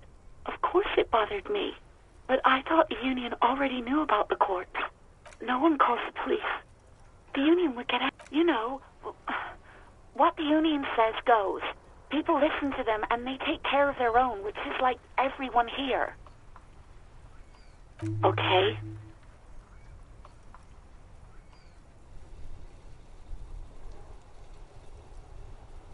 I didn't want to get in trouble with the others. Push her further. Show her the error of her ways. The other people who live around here. Local people, I didn't want trouble. You don't live here. You don't understand. Squealing is frowned upon here. Everything is dealt with, well, by the Union, internally. Please, I just didn't want any trouble.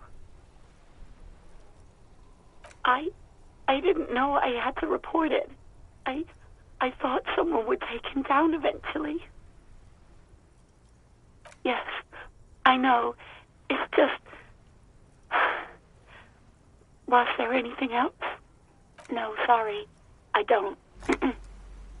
Not a lot of people have phones around here. Copper thieves take the wires. People don't have the money to have the cables put in again. They use the Union's phone, or the one on the coast. It was someone else. We'll find them sooner or later, officer. Yeah, go on. I do hope so. Please, don't call me again. Bye. Yes, you have obviously done something to upset her at the Whirling in Rags, when she was still working there. I'm not mad, it's just... You were so drunk and so emotional all the time, and then the skua thing happened. It just made me want to quit. The stuffed bird, the great skua, you threw it against the wall while screaming, "Fuck that bird," and laughing like a maniac. I think you said it had been giving you shit ever since you got there.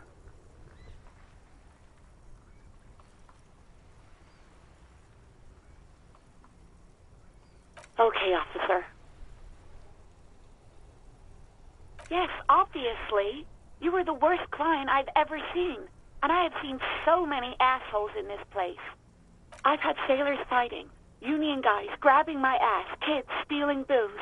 Once a guy was glued to the karaoke machine every night for 2 months. But you, well, you were worse than all of them. Honestly, you were getting borderline aggressive. Even about little things like not turning down the volume at 3 a.m. I even liked one of those songs you kept listening to on repeat. No more. I hate it now. We Go On by the O.O. I can't listen to it anymore. You've turned it into a parody. To hell with that song. Then there was your room. Your project. An experiment to see how bad it can get in there. I tried to send the cleaner, but you wouldn't let me. Threatened to make me understand. I had no idea what you meant, and I don't want to know. And then you screamed something about the end of all times and how everyone is a piece of shit. And then I had to deal with your toilet, the one you clogged with police documents, causing water damage downstairs in the kitchen. I won't even mention you waving your gun around, harassing customers, threatening to sing karaoke, threatening to kill yourself.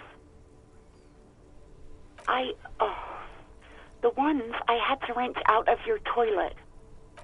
Damn it, I don't remember what I did to your damn papers. I don't remember every little thing I do. Especially when there's a hurricane loose. It's your fault for losing them. Something in you wants to immediately forget about this, as if there was a reason you threw them away. No, you really weren't. You were simply the worst.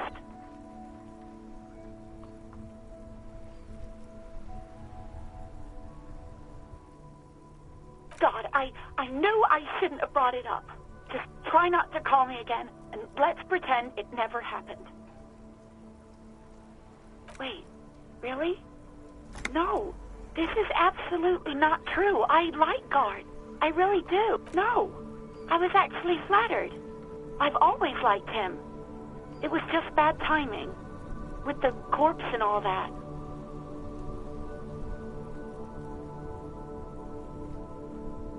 There's a pause. I didn't know what to say to him later. Then you came and destroyed the place. So I left without explaining. I should have told him, maybe. Okay, but please don't mess it up. Please don't take out your gun or something. You hear a sigh of relief on the other end of the radio.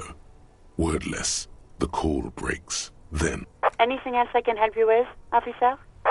57. in the cabin, you see a set of steering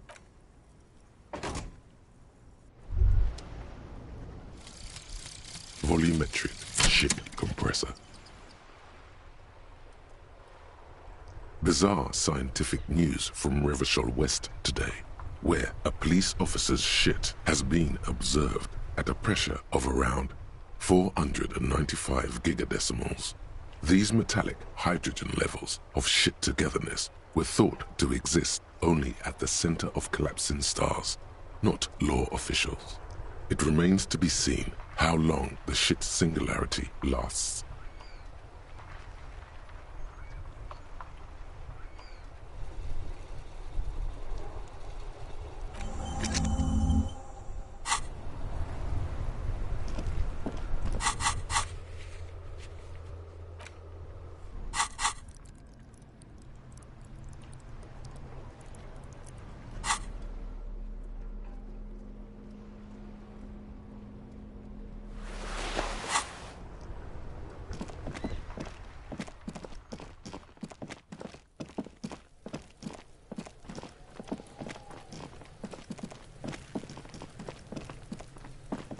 There he still is, looking right through you with his white eye.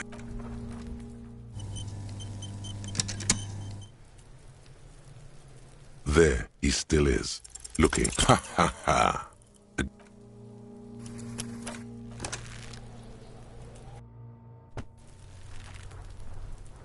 There he still is, looking. As you breathe in, the odor comes over you.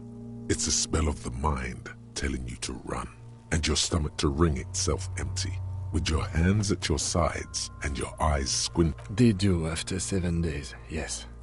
We are deep in decomposition here. The man before you is naked, but for a pair of underpants and enamel boots. His skin is greenish, marbled with decaying veins, and blotched by lividity. A fading web of tattoos covers his chest and shoulders.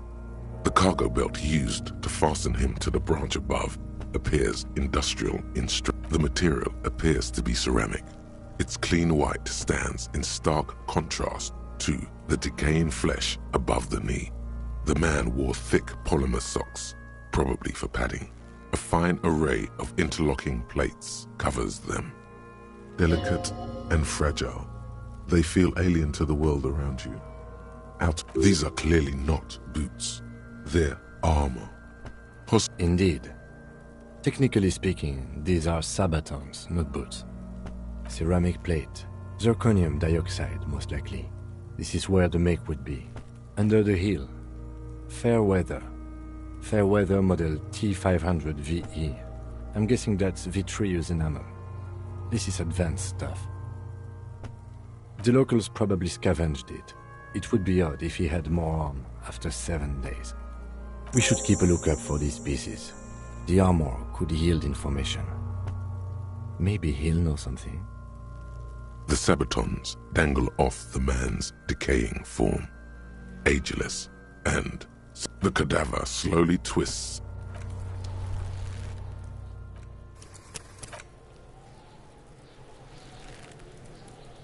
The man before you is naked.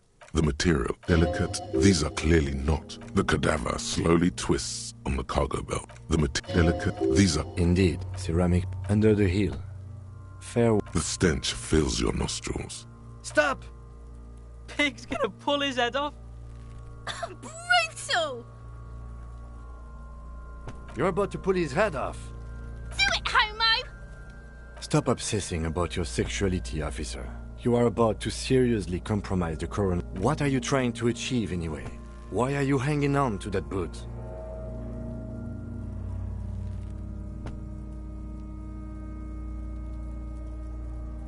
Maybe we should concentrate on what's outside the boot and leave what's inside to the boys at processing? Just this once. Besides, there's no way you're getting them off. All the organic matter in his body has been flowing down into the boots. They are fused to his feet now. Why do you think the locals haven't scavenged them yet?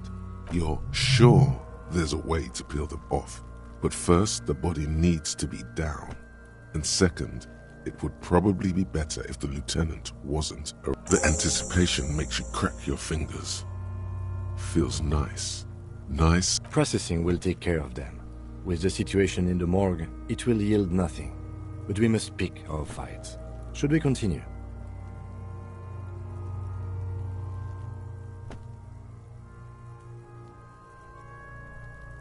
It is. We've requested similar for a full set, about 4 years of wages. By catching, do you mean? Let's not. What was that about the constabulary before? You need to push some buttons if you want to recruit the lieutenant in a conspiracy. So they don't get shot in the foot? I think our extremity. That's for us to find out. Mr. Gart implied he was a security person. I agree. Disequipped. The cadaver slowly. The hangman's not. Industrial strength. Yes, it looks like they used whatever was on. The brief suggested as much. Politically motivated by the ongoing strike. Did you not get a briefing? Okay, you should ask me for one the first moment we get. The cadaver hangs from an intricate web of blue. A map of the stars. As if someone. So am I. He takes a thin piece of milled aluminium from his coat pocket and pulls it open. Shit! An instant color camera. This is the first time. I have only 2 ampoules, so nobody move. I don't want to waste one. A sound, a shrill flash, followed by the breaking of a small. In case we need it. It contains insight to the victim's person. Sure. Just don't lose it. The glossy eye. You've acquired an interactable item. Investigate this item further by Are you sure we finished the preliminary examination of the cadaver? We might miss some of these things. The cadaver slowly twists on the cargo.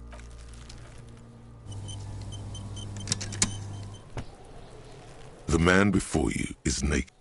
The steel-reinforced belt presents a The cadaver is a good 1.2 meters up. Neither one of us can reach. An acrobatic maneuver would solve this situation. No. Yeah! Bang bang time, pig! Shoot his head off! How? Yes, the buckle, where it ties the cargo belt to the tree. Yeah, now we're talking. And don't miss! The lieutenant is undecided. On one hand, he wants to shoot some gun.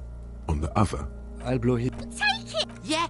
Silence, with his elbow sharp, and produces a lightweight firearm.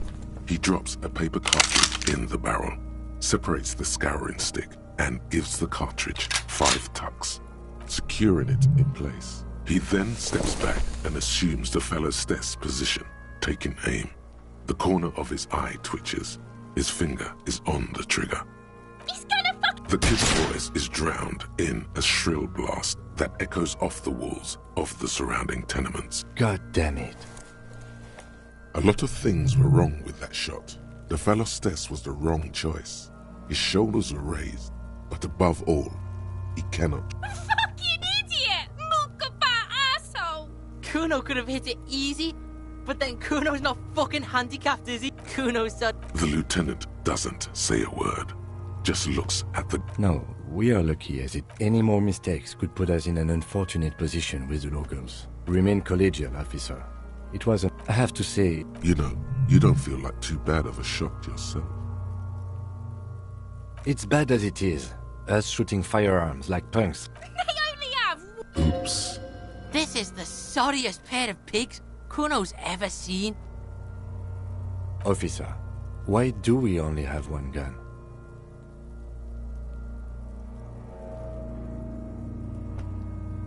Extremely unfortunate. You need to contact your station about it as soon as possible. Try not. Yeah, take it, you fucking banani boyka! Take it and shit! The cold piece of bakelite and gunmetal is surprisingly light. Your fingers fit right through the guard, instinctively resting on the trigger. The fuck are you waiting? The buckle comes into focus in your sights. You stand with your feet planted firmly in the ground and. Why don't you just shoot yourself in your mouth? At least you won't miss. Do it! Set me free! Don't. Do it!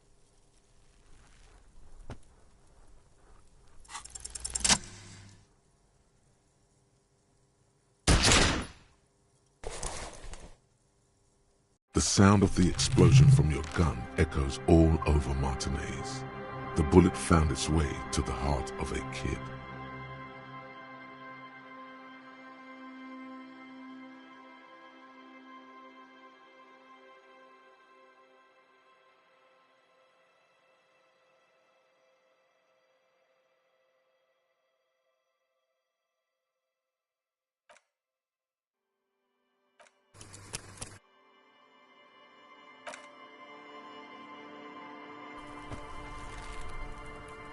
The man before you is naked. The steel-reinforced belt present. The cadaver is a good one. An acrobatic maneuver would solve. Yeah! How? Yes. Yeah! Tell me! The lieutenant is undecided. The lieutenant's brow is furrowed. He appears too deep in concentration to silence and produces a lightweight firearm. He drops a paper cartridge in the barrel, separates the scouring stick, and gives the cartridge 5 tucks. Secure, he then steps back and assumes the fellow's desk position. He's gonna fucking miss! The kid's voice is drowned in a shrill blast that echoes off. God damn it. A lot of things were wrong with that shot. The fellow... Kuno could have hit it easy, but then Kuno's not fucking Kuno. The lieutenant doesn't. I have to say... You know, you don't feel like too... It's bad as... This is... Officer, why do we... Extremely... Yeah, take it, you fuck... The cold... The fuck are you... The buckle. Why don't you just shoot yourself in your mouth? At least you won't... Your field of view narrows. The branch slowly moves. Look, he's crying! You gonna cry now, fucking faggoty?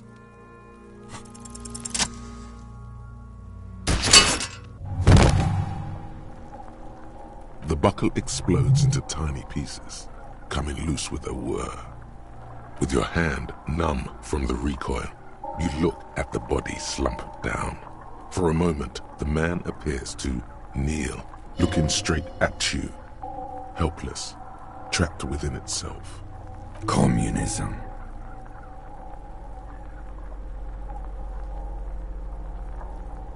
It takes a millisecond for the association to flash within your cortex. You have no idea where it's coming from, only that it's right. Then the rigor in his muscles gives up, and he smashes sideways into the spring mud, letting out a horrid stench. Fuck you, Kurpale! By being a damn good shot. Ace is high. The ace is high, a custom invented by the aerostatic brigades during the revolution, is used to celebrate success in Revachol, especially in sports. The gesture is spread across the world, despite the...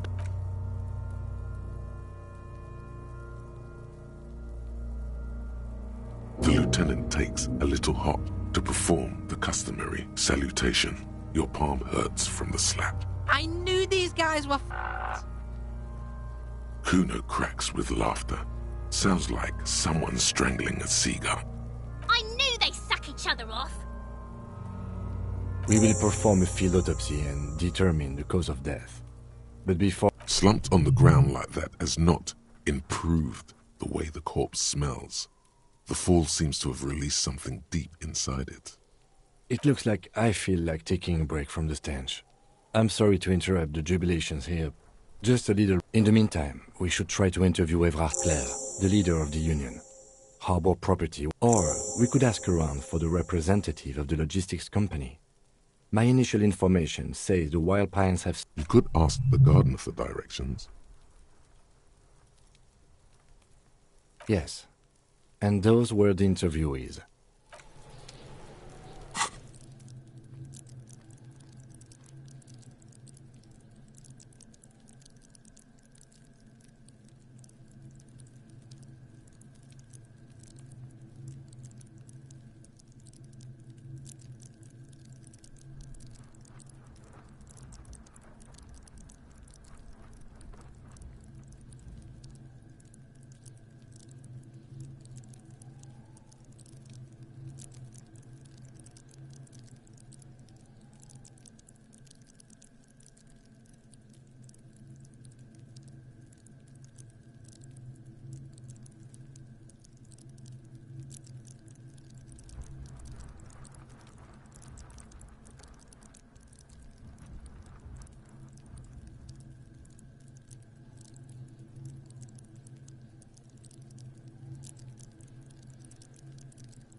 sir. Step right in. The store is open. I know, sir. Are you interested in a new and it's a bookstore? Whoa, whoa, whoa, whoa. Hold, you're fooling nobody. Sir, are you okay? You've been standing here silently for a... Okay, sir. I'll try to answer any questions you have. I hope that my name is... Feel free to step in. I'm signalling that the store is open. Otherwise, people might not know. They'd miss out on the crime, romance, and biographies of famous people. Thank you, sir. I'm happy to help Mum out with the store. I do my studies at home at the moment. I have to help Mum keep this place run. Mum says it's necessary to do both because it builds character. There is stress and unease Mum says it's peachy. She was a little afraid at first. There's cursed in the way that makes them say that no business has ever really thrived here, sir. Exactly. But we've been doing fine so far.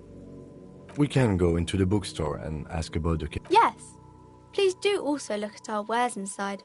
The postcards and board games are there, sir. Nothing really, sir. Did someone say sneak around in the cellar? It does not manifest itself in any way. It does not exist. Anything else? Maybe I can tell you about some of our books instead. Hello again, sir. No, sir, I can't. It would be too tiring to refrain from it. It's already tiring enough to remember to say it all the time. It's nice of you to say I could stop, though. Crime fiction is about murders or burglary. And it's kind of... You don't look much like a policeman. Didn't mean to offend, sir. Sorry, sir. It's just that you don't look like Dick... What's that mean? And everything's better now, sir? Why is that? Oh, okay. I shouldn't have said that thing about Dick Mullen. Don't say that. He's not even real. We can talk about something else if you want. It's the type of book where or there could be a story about... That's really not in romance books, sir. I haven't read many. I don't think it's a romance story if the main characters break up, though. Yes, she knows books. Maybe some about other books? Oh, I think that... Seems like most people who read those books. But it does make the famous people more famous. Okay, sir. Crime fiction is about murders or burglaries or... Crime is a deviation from the law, punishable by either. It's exciting to people. You don't look much like a policeman. Didn't mean to offend, sir. Sorry, sir. It's just that you don't look like Dick Mullen. Head? No, your mind. No, he's wicked smart in the stories.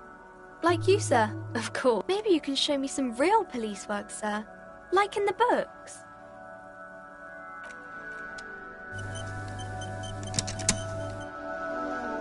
Hello again, sir. The girl What do you mean, sir? She looks... The lieutenant stands by, looking at the... She brings out her reddened... And you knew this from me keeping my hands folded? Well, that proves nothing. She actually is impressed. This is more like a defensive reflex. She nods, half provocative, half enthusiastic. Maybe so, sir. Okay, I know it's a bad habit. It was okay, sir. There's more that can be achieved here. Ask her to do the same. You're quite sober. The lieutenant does not flinch at the comment. He does not flinch even a single bit. He is intensely not flinching. It takes effort. I sure hope you are. There she stands, swaying on her feet, assaulted by the early spring breeze. Because you know each other. Yes, you've been running... Of course, you've stopped by a few times. You certainly look better than the last... Yeah, I can... Party eyes. Yes, of course. That makes sense. I'm not surprised children have seen you. You know, like a cat in the dark. All big and wide. The swiveling eyes of a loony drug addict. Fuck yeah. You should get some party eyes right now. Snap those sequins on you, boy. Oh, baby, that's not what you have to worry about. Worry about the important... I'm glad I could help you, sir.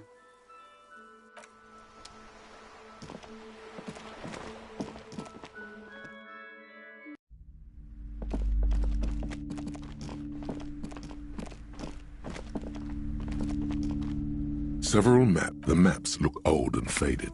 Your eye catches a map. The north to the east. Hudon. It's so small. No. It's not still. It's detailed. I'm sorry, they're quite valuable. That old thing. It's an outer from when they didn't get that far. For some reason. A shame.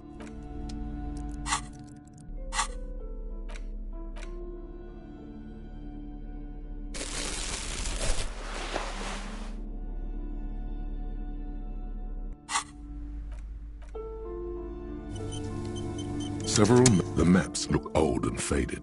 Your eye catches up. You peek at the storekeep. You're now the proud owner of a...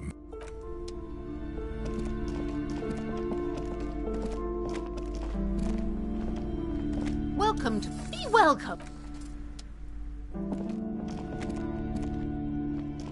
You see... Excuse me, officer. The back room is strictly for employees only. Nothing. Oddly enough, the more she tries to draw you away from the curtains, just as you're about to pull apart the curtains, the petrified voice of the shop owner cries out once more.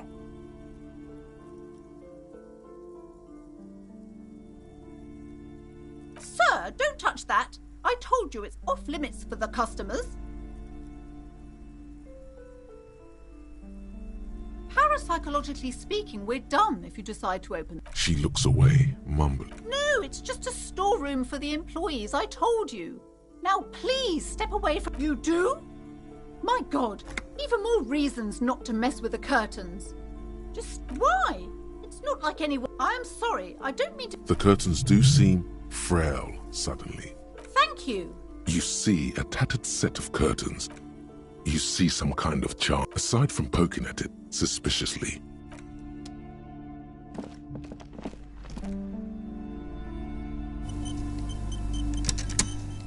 Welcome to Cry. Be welcome. I am... She has fine-tuned her voice to find the most welcoming... Annette, yes, my daughter.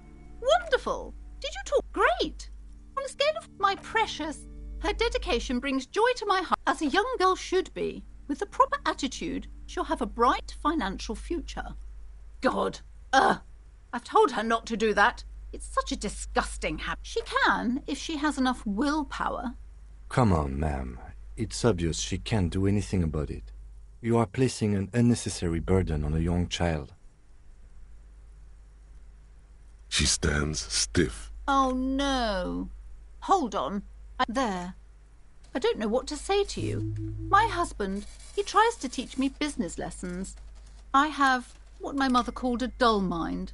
All this stress.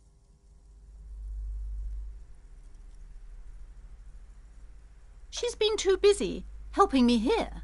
I assure you, I of all people understand the importance of education. She will be back in school the moment the store takes off. Yes. A glimmer of sadness blinks through the well-crafted exterior. We're quite busy people, you know, my husband and I. Quite busy. Children are a lot... I'm sorry. I'm sure you do understand. Yes. My husband is a successful entrepreneur east of the river. If only he made the initial investment. The woman looks aloof. I already told you. Just let it go, officer. Go buy some goddamn books. You're supposed... It's just for decoration. Okay, fine. Are you happy now, officer? Host of hosts, she prays. Take it easy. You've broken her resistance. Pushing her further will gain nothing. The curse. It's the curse of financial distress. Of ruin. It's not just that of... There's something wrong with this building, I can tell you. Ever since I arrived, I've sensed an eerie... Most certainly not. I don't want anyone who's not familiar with the psychic arts to get involved in this mess. Time to fire up the old... No. The lieutenant looks at... You've got this. Just go with it.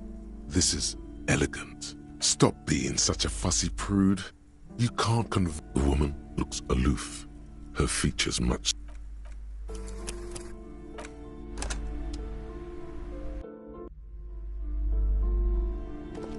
Welcome. I am. She has fine-tuned her voice to find the Hurst? Who said that? Annette. Yeah, wonderful. Great. My precious. Her dedication, as a young girl should be. God. She can. Come on, ma'am. It's obvious she can't do anything about it. She's... Oh, no. There. I don't know what to say to you. My husband, he tries to teach me business lessons. I assure you, The woman looks aloof. I already just let it. It's just okay. Are you happy? Host of Take It Easy. The curse. It's the curse. It's not. There's something wrong with this building. I can tell. Most certainly not. I don't want anyone who. Slither up to her. You silver. Are you sure? You'll know, The lieutenant keeps his usual stony calm. He's. How do you? Here we go. I should have realized. A pattern lies within the butt. I am not the only one at risk. If you promise, good officer, then thank you, sir. Do not act surprised. You know of these. You have? The entity takes the form of a woman. Yes, that's some unnatural magic. Oh, Unbelievable darkness and ruin.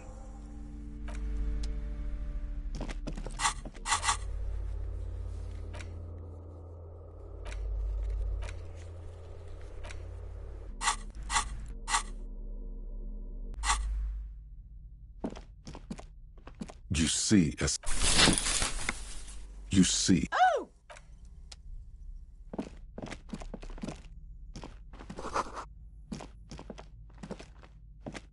A heavy door with a missing handle stands before you. After exerting some... Detective, you're...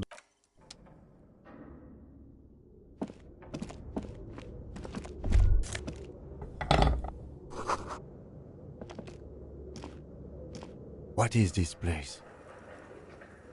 Yes, but I doubt the electricity still works. Some specks of an eerie feeling rises in your chest. Yes, no need to look for supernatural...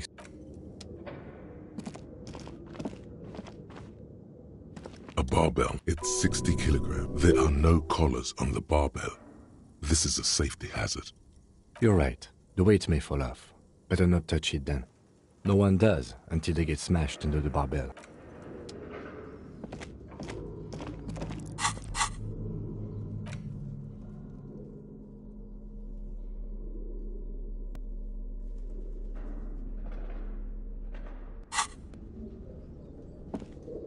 It's dark, and the flashlight works a lot better if you hold it in your hand. Yes, you might even call it a feature of the universe that you need to... Right. Now... Some areas...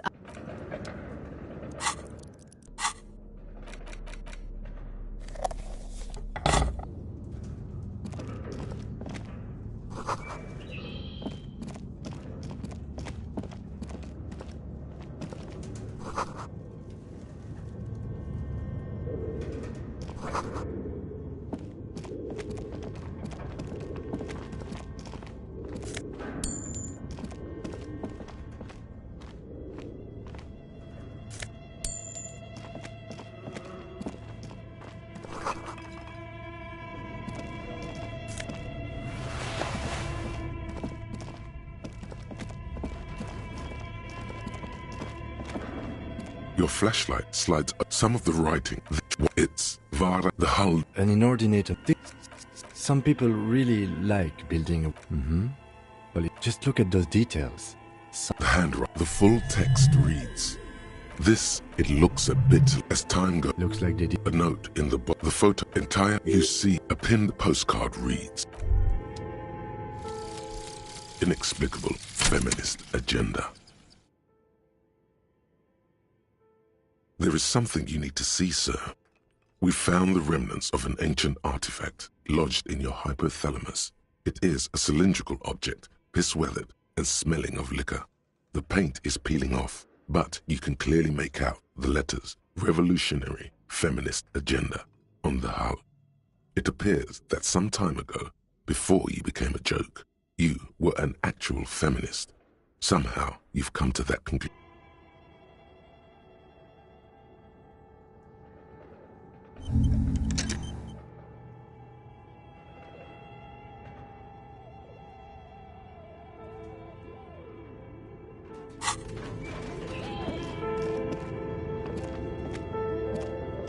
This old fireplace is covered in lines drawn in blue and red marker, the mesh spreading over the stone like blood vessels on alabaster skin.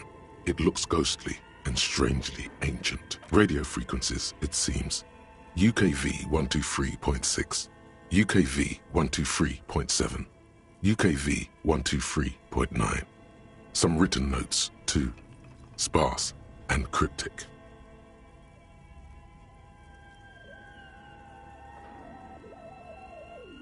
Unclear. It looks like a cardiovascular system split into veins and capillaries. Very advanced. You think so? The web is comprised of radio stations, all lead back to one red heart, titled the Game Master Frequency. A note says, this one can listen in on any station it wants. They must have had massive airwidth. These things don't come cheap. Whoever decides to call in, a list of names under the stations suggests people across 6 Isolas would be playing. Muindi, Insulinda, Kotla, Grad, Samara, and even Ilmara.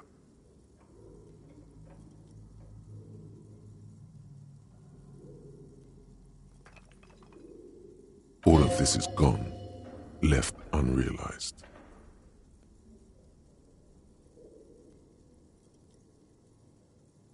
There's no way a little basement studio working here. My God. It's as if the less money they had, the more ambitious their project became. Exactly. This schedule, I know doom when I see it. The company was running out of funding.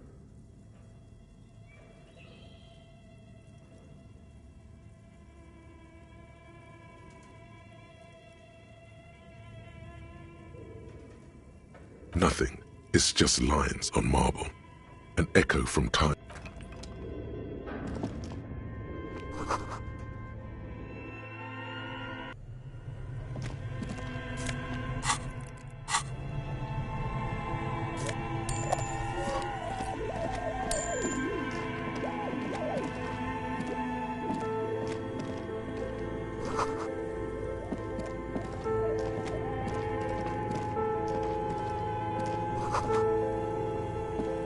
A few bricks have fallen off, revealing a... There is, yes. And your hand reaches deep into darkness and spiderweb. Are these any good? Most of them are rusty and inoperable, like the... That's a rare sight. Seems to no longer be functional, but still it means there are fire. He likes... Seems like an old bunker from the Rev.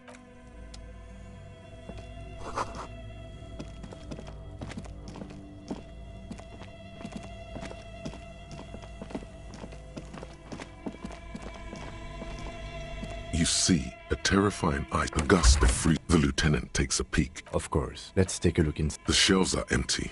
All you see are crumpled ice cream wrappers with the brand name, Revachol Ice City. A handwritten note has been attached to the door. The fridge is huge. You pocket the note and the little fridge magnets keeping it on the door. Good question. It looks like an ice cream fridge. I know. What an unfortunate marketing choice. What is even worse, the bear is still costing them money to this day.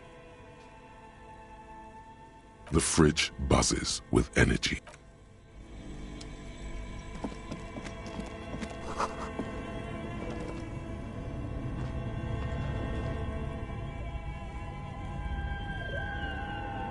A thick layer of coal dust covers the furnace, coloring it pitch black. A hollow ring echoes through the furnace. Your toe hurts.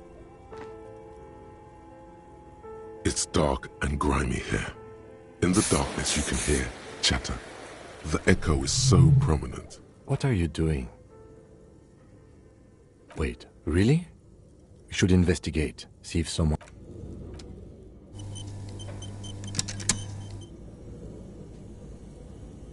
A thick layer of coal dust covers the furnace. You must... A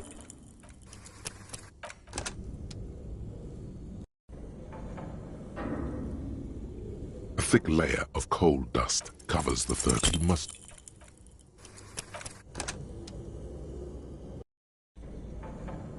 A thick layer of coal dust covers the furnace. You must all...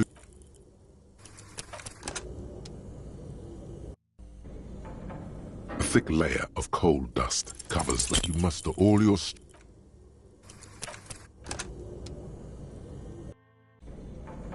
A thick layer of coal dust covers. Something breaks loose in you. A mighty bellow echoes throughout the chimney's depths. The chatter of tiny voices above suddenly cease. Then... Hello? Hello? Did you say anything? I can't hear you. Please come upstairs. There's a safety curtain on the second floor. I'll open it. You hear a low rumble upstairs, the sound of a curtain being pulled aside. After you, officer.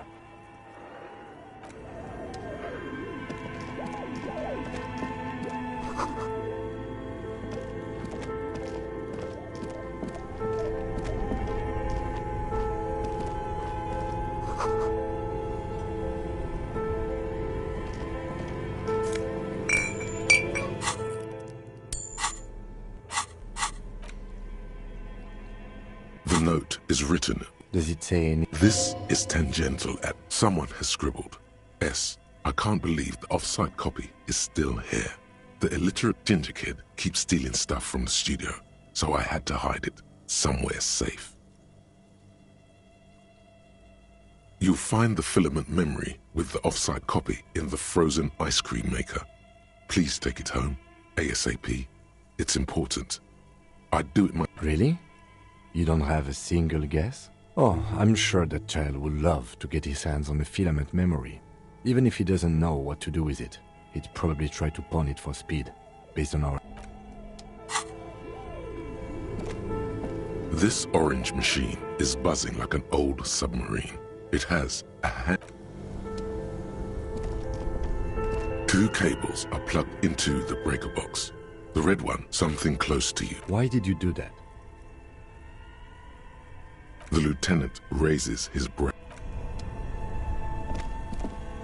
This orange machine is dead still. It has a hand-cranked ice...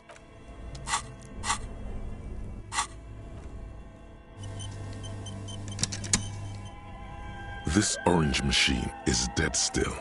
If the ice squeaks beneath, you see the pry bar's metal hand. Yeah, well, that's a good pry bar. I'm not criticizing it. But this ice cream maker is frozen shut. It takes an advanced tool. I have no idea, officer. Sooner or later, you will stumble upon a tool mighty enough.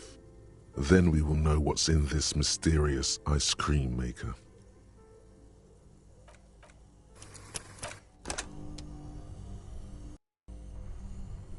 This orange machine is dead. The ice...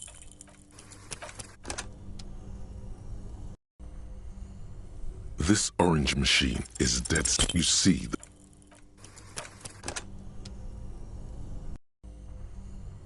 This orange machine is dead. The ice squeaks beneath. You see... Yeah, well...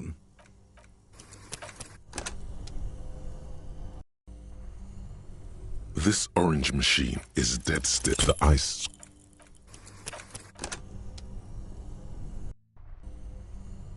This orange machine is dead still. The ice...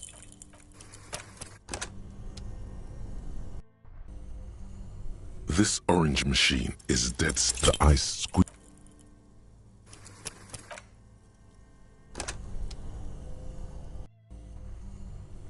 This orange machine is dead. The ice...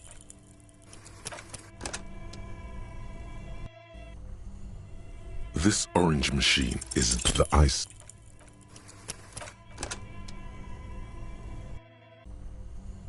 This orange machine is dead. The ice...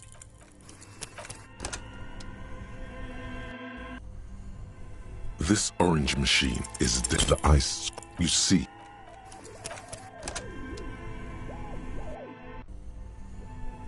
This orange machine is the ice squeaks beneath the pry bar. You could swear you succeeded. You see the pry bar's metal handle bending right before your very eyes. Yeah, well, that's a good pry bar. I'm not criticizing it. But this ice cream maker is frozen shut. It takes an advanced tool to get it open. I have no idea, officer. Sooner or later, you will stumble upon a tool mighty enough. Turning the crank.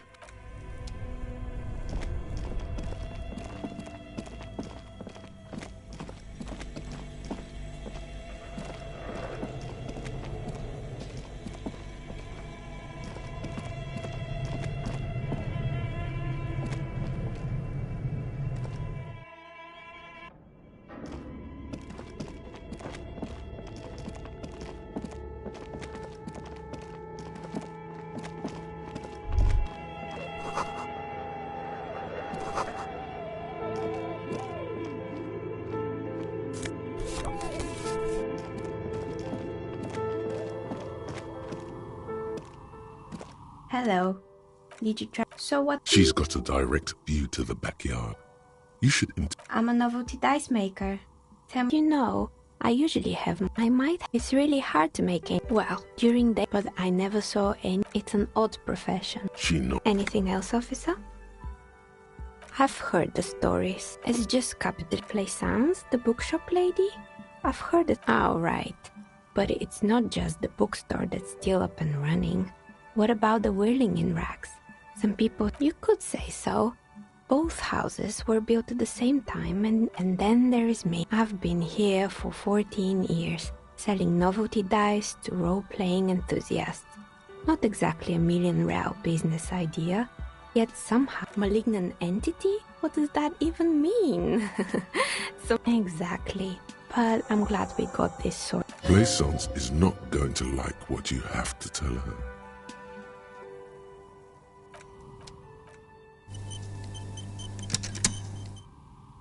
Oh, it's you again. Are you looking for a duck? You feel nothing. If anything, it's uncomfortably warm in here. Excuse me, what are you doing? Officer! Oh no, not the zipper. A tool to get the zipper open? And what technique is that? Miss, I apologize for my colleague's behavior. He's still recovering. Officer? Now you feel something. The cold damp of shame. The air pressure told you to take your pants off in my studio? Can you please employ this special technique somewhere else? I work here and my work requires concentration. Half-naked people, more or less. Are you interested?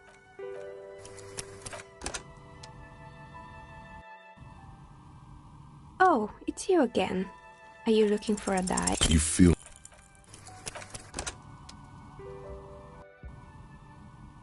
Oh, it's you again. Are you looking for a die? You feel...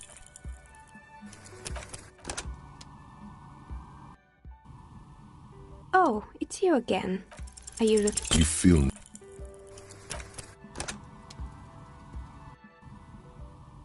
Oh, it's you again. Are you looking... You feel...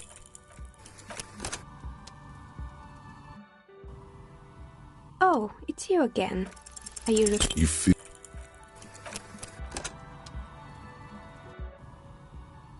Oh, it's you again. Are you looking... A gust of cold air sweeps through the chimney. The stones and minerals on the shelves rattle as though agitated. Didn't we already talk about this? What are you talking about? My address is exactly the same. No, the old coal plant that used to be here was subsumed into the new venture. Its ruins swallowed up. Yet it has a different address in the heart of the city. This doesn't make any sense. Are you saying my business was spared because of a technicality? Where is this coming from?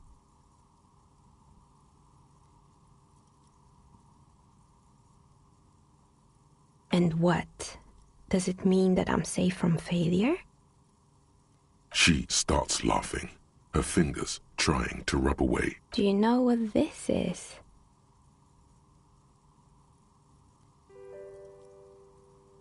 It's a mourning ring. I made this when my first company failed. It was a small jewelry shop right here in the East Delta Commerce Center, built with the little I inherited from my parents. I drove it into the ground within a year. I didn't have what you would call a viable business plan. No, you're right. It wasn't just a jewelry shop either. I always thought that it was just the world that you were supposed to try again and again until you finally succeed. And now you're telling me what? That it was all because I didn't run my little shops and ventures from a dump inside an abandoned chimney? Yeah. Or maybe it's the entire world that's cursed. It's such a precarious place. Nothing ever works out the way you want it. That's why people like role-playing games. It's like every time you cast a die. But anyway, thanks for sharing your theories, officer.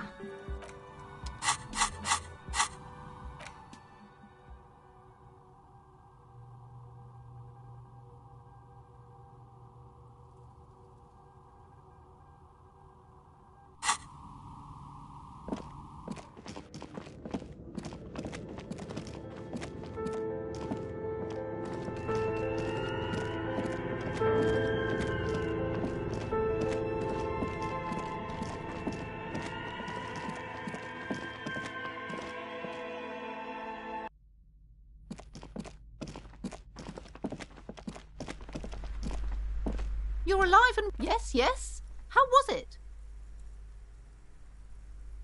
I knew it. But what else did you find? Did anything survive? No, of course not. Have you located the entity? A novelty dice maker? Well, spit it out. Why does she need the dice? For some kind of sorcery? Sometimes they use the ankle bones of sheep.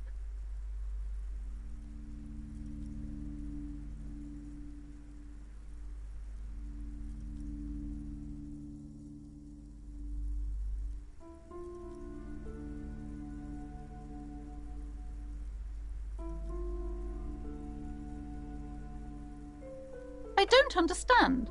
If it's... She's squeezing on the pendant too tight. A drop of blood in her palm. Oh, how horrid! Tell me, did you find a way to break the curse? What does that mean? Are you certain? Oh, all that matters is that the energies are retreating. I can already feel the curse lifting. It will be a long time until we're fully free of it, of course, but still...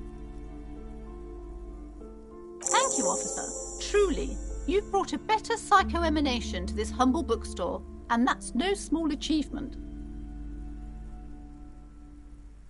She so badly wants this to be over. She would have believed any... It will only last a day or two, a week tops. Then her mood will sour and she will feel... All right then. All's well that...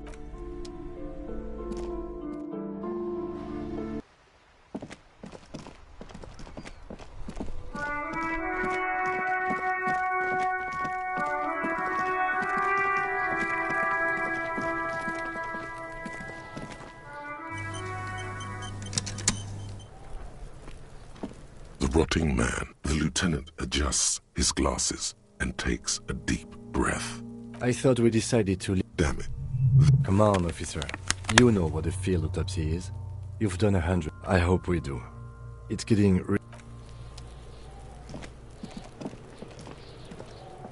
This track, just your fingers start to... Just your fingers... We could try using a pry bar. We might want to ask for a key from the manager.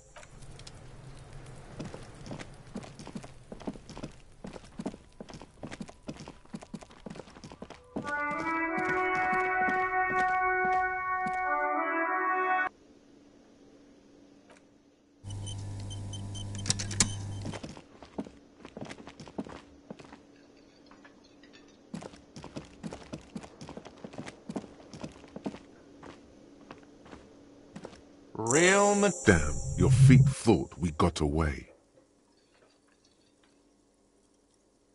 You know what? Now, I still have to charge you for 3 nights and the broken window. That... Not entirely. Now, what the hell did you want? Mine? Thank you for clear. Why? To keep the hobo... I thought as much.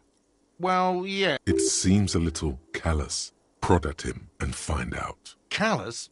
Krasmazov, nom de guerre, was an economist and a historical materialist. He was a leading figure. He killed himself.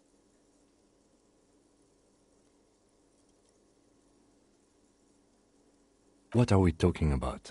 Was this not about the... We should return to the case of your mistaken identity at a later time. What for? It concerns the case. Just bring them back once you're done, please. Wait, what? Yes, the bird. I found it lying on the floor with a broken wing the morning she... You broke the skewer! I assure you. It's as if he can't decide. Why on earth did you have to break the skewer? I can't believe it. I was so sure it was... All right. Did she say anything else? About me, you know? Really? Thanks, I guess. Or can you give him a moment? Somehow you realize this is not going to net you any professional discounts. Already, we were sort of hoping there would be a gun. And yes, have you got it? A lot. For the room and broken window. Like what? By the way, where is home? The address is coming up blank, and this place sure isn't. But you've been at this hostel cafeteria for only 3 nights. Where were you before? You had to be somewhere. You don't really know, do you? South, maybe. Doesn't sound like somewhere you can stay if you run out of money. Entertain the thought when you get the time. Maybe being a hobo and a cop.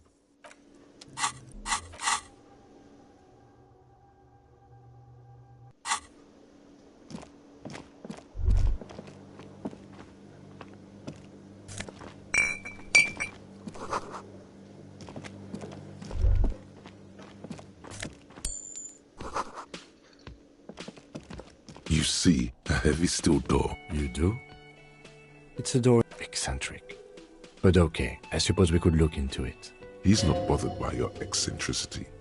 He seems genuinely intrigued himself. Hardly. Anyway, Gart is the person to ask about this. The door does not.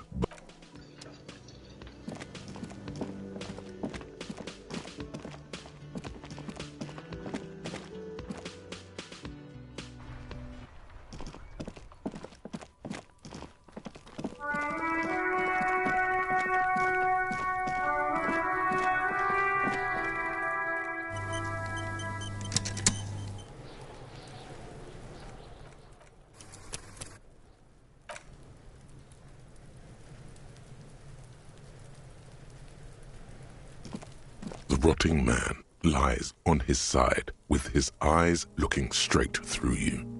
The lieutenant adjusts his glasses. Come on, officer. You know what it feels. I hope we do. It's getting really late for an autopsy.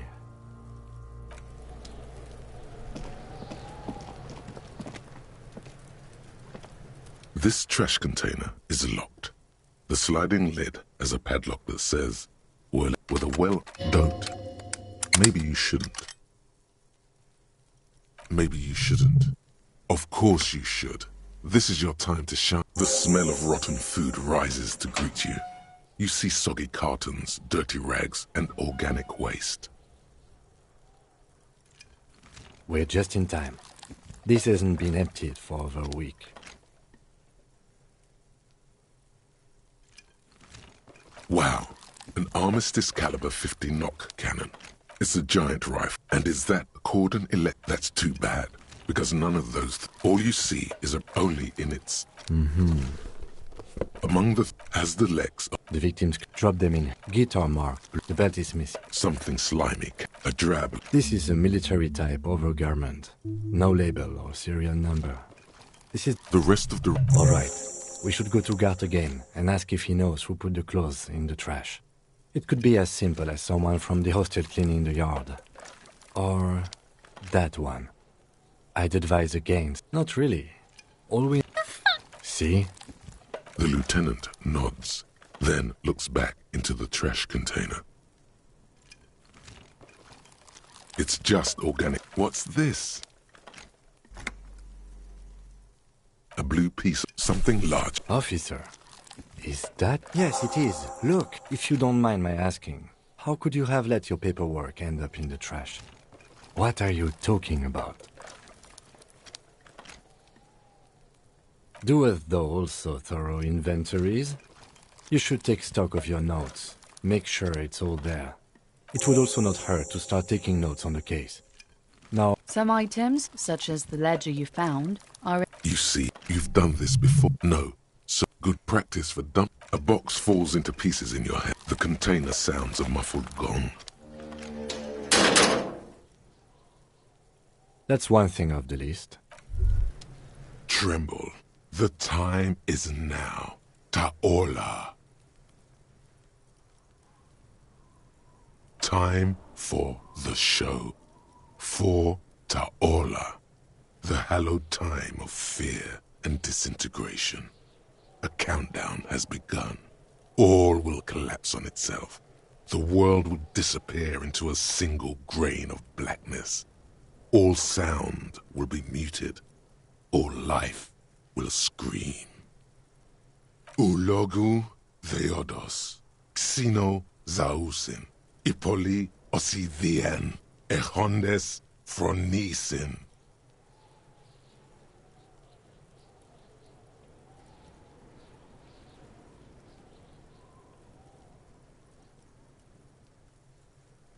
Yes, you spoke the words of the Palindropos and the houses of Pericarnassus. The face of the woman fractures. there will be herd killing.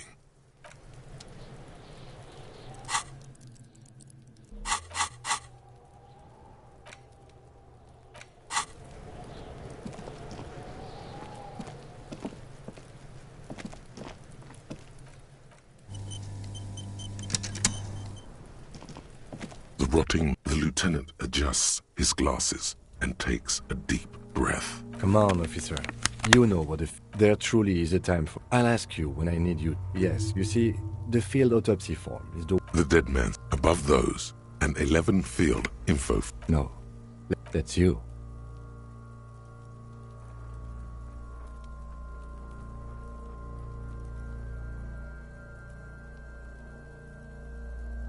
The corpse is indifferent to the time of the dead light and great culling. KK57. Next. NA. The corpse looked... Mondial. The pudgy mess of curdled... Fucky! Male. Pigs can have sex! Nor does he look male, with his pregnant belly and... We're still going with March 4th. 51.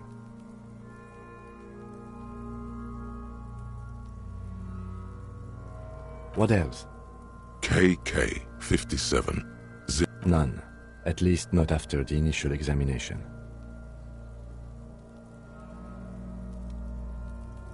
A silent nod. Your central nervous system recognizes this gesture. It's the stations of the breath. Somewhere in Jamrock North, a small wood shed behind Rosenkrantz Row, Lieutenant Nick Feuerbach puts his hand to the chest of a small corpse, no larger than a monkey. It's raining outside, light drizzle. There is darkness in the shed. Elsewhere yet, an obese female sits in a wicker chair, her silhouette bull-like against the window. Outside, Grand Coudon. The day is turning dim for Sergeant Mac Dawson. Hand extended, he approaches, to make sure she is dead more than anything else. And so, all across Jamrock, Coal City, GRIH, 42 deceased persons found today, 42 stations of breath. We should start the post-mortem. The corpse cannot feel Kim's hand on his chest. It no longer... I thought we decided to leave it to processing. Let's not turn this into some kind of circus. Damn it. This is turning into some sort of... Clothes. After the autopsy, before the body is taken away, they were... Tattoos. The upper torso. The assistant has a color photograph of the markings. The deceased has a cargo lashing belt around his neck. Well-nourished, athletically built. Measuring. Body hair is light brown. Distribution is consistent with age. The hair under your latex fingers feels cold to touch, wet. The stench is suffocating. Strands of dark brown hair start sticking to the latex of the glove, like thread off a rag doll's head. There must be brilliantine in there. He's combed his hair back with oil. More hair sticks to the glove. Hair off the rain-soaked head of a dead man. There are bumps and dips on the skull below. An alien landscape. For a fraction of a second you feel something, an irregularity, but then it's gone. Too minute to register in your mind. There, dead man. You were someone's child. What was what? Brilliantine. There's brilliantine in his hair.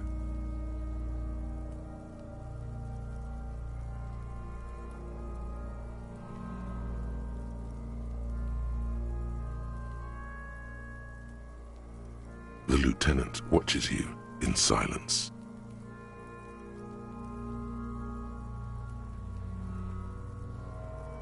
That was some sick...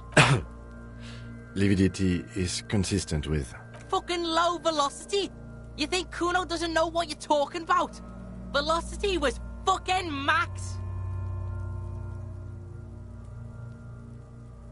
Talking shit about Kuno's velocity. In addition, there are bite marks on the face, scalp, and chest, consistent with predation. Ligature mark. The steel wiring. There's too much of it. You got just the right tool for that. The chain cutter. The hanged man lets out a joyous little bubble. Always good to think ahead. We need to cut the belt to see the... See? No, he ain't. Your pig's a boring fuck. The belt is equally tight around the hole. The knot is the weak spot. The chain cutters fit in there. Steady now. Like a flower arranger. 2 cuts, and it should. After some deliberation, you sink the cutters into the knot, tying the belt together. Snap. The knot is... The rope rises to a point, leaving a gap in the ligature mark. The suspension point is in the back of the neck.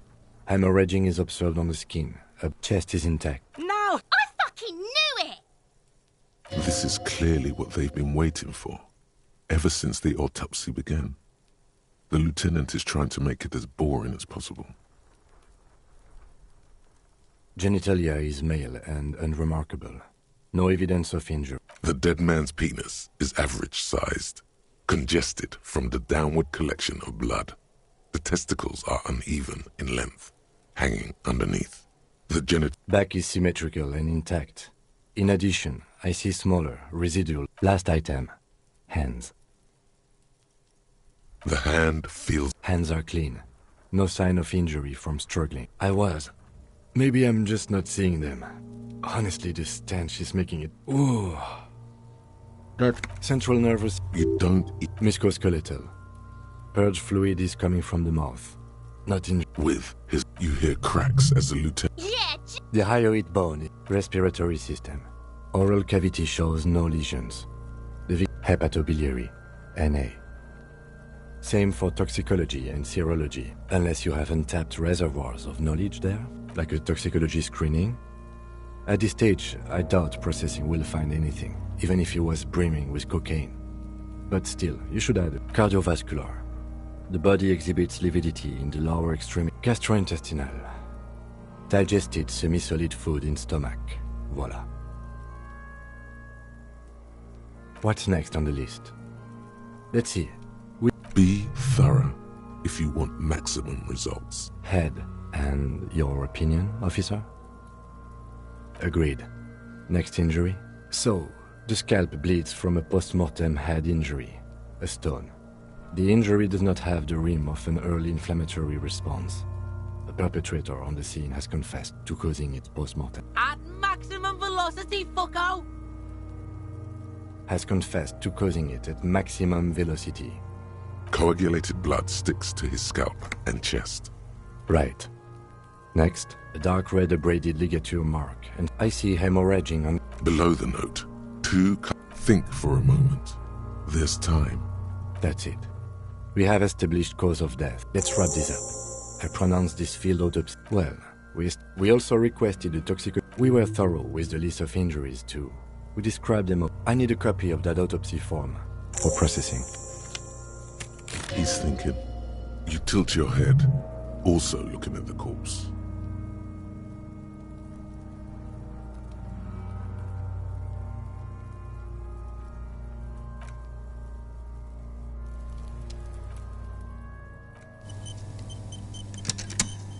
The man is decomposed. The lieutenant adjusts his glasses and takes a deep breath. You run your hands over the victim's cold body, the genitals in his... Do you think we missed something? Okay, well, we are...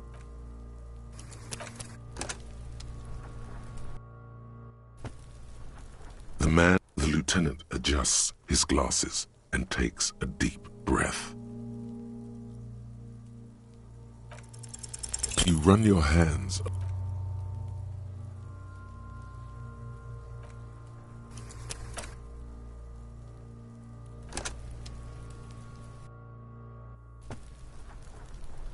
and takes a deep breath.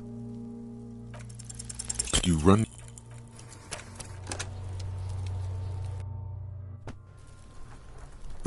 The lieutenant adjusts his glasses and takes a deep breath. You run your...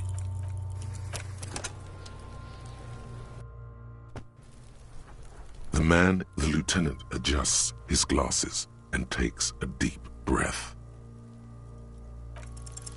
You run your...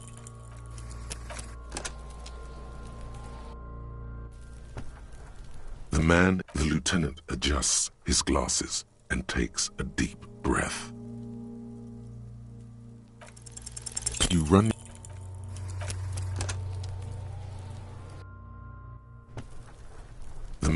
The lieutenant adjusts his glasses and takes a deep breath. You run your...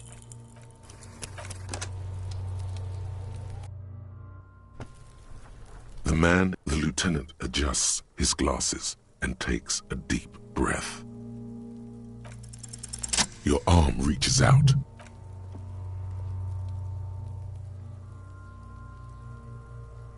His face, his cheeks, his nose, his fat, swollen lips. Like a rubber spider, your gloved hand crawls on his features. Everything is silent, all around.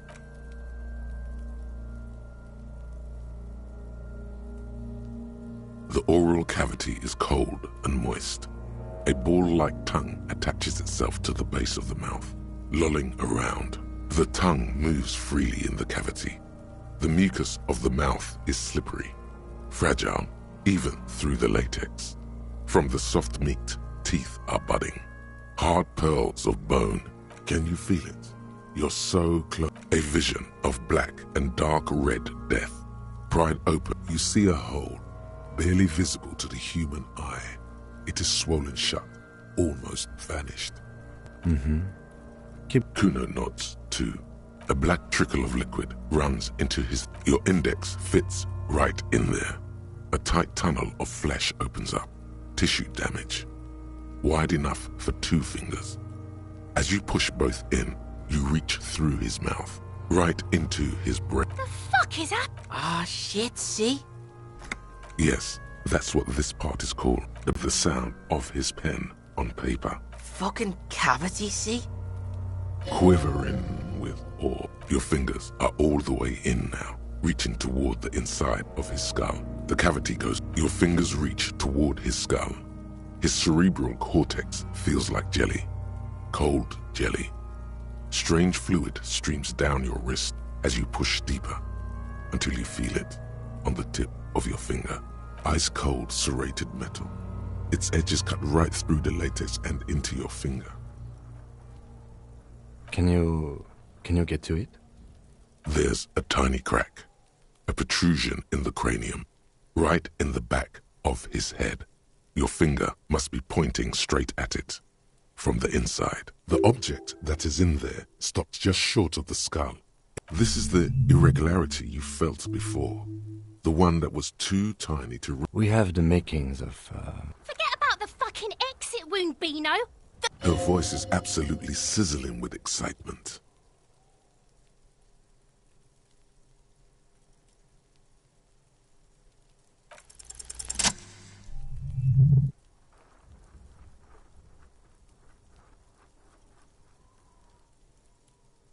You pick the object between your index and middle finger. It feels sharp. My pig's... What? What is it? The inside of the head feels cold and smooth, like a glove, with a plop. Your hand emerges from the mouth. The garden glove is covered in blood right up to the wrist. Between your fingers, a small flower. A blossom made of... Fucking beautiful! A bullet.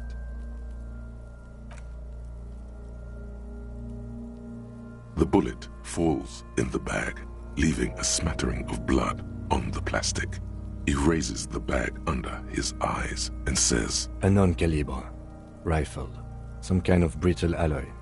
Fractured on impact. Of course, you deserve it. We need to add an item to the injury list. Injury number 4. Oval entry wound with an abrasion color. Soft palate, back of mouth. High velocity. Temporary cavity in brain tissue. Small exit wound on the occiput. How does that sound? Opinion, fatal injury.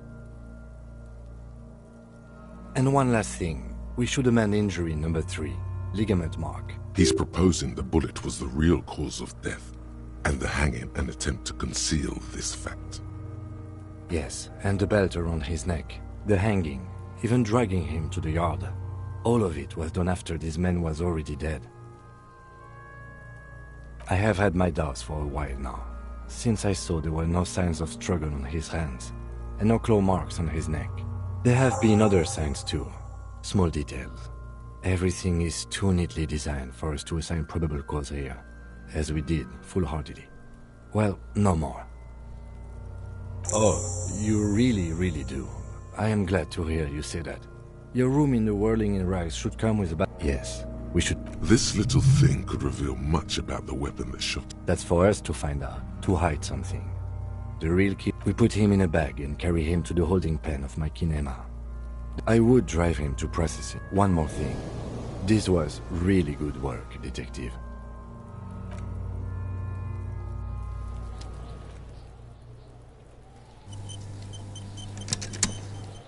Yes?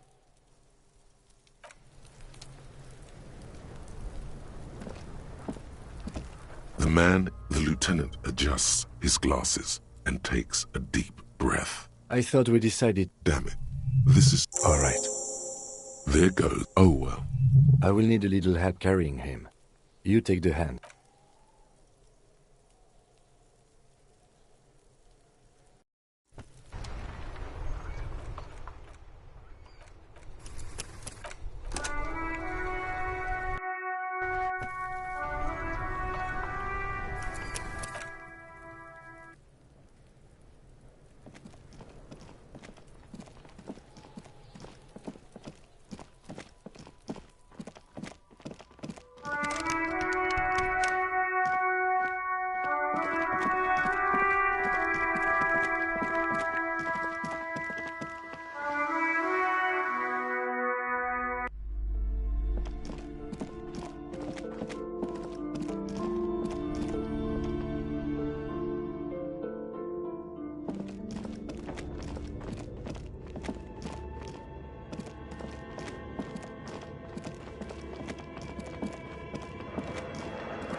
The bear's eyes are still glowing red. A friendly cut. The paper still smells of vanilla. Good question. I know. What is even worse? The fridge buzzes.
I was just messing with... Imagine, you cops going on a...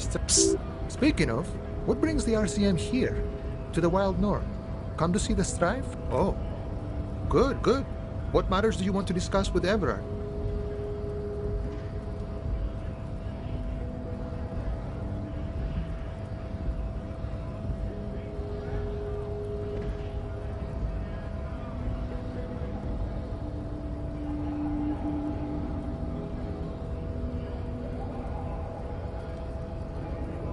Suspicious activity? I don't operate in that capacity. I walk... Yeah, the 2.5-meter tall Semenis, then press the button, then go past him, and you enter the arbor through the office. Está. Don't worry, or you could convert to his seminary. Not yet, no. He's... sure. The man looks at the... But that's not you. From back when you were not a cop, but a heavy-set dark, highly unlikely. I've known John for several years now. Now you're in a mess. The time hath not arrived. Sorry.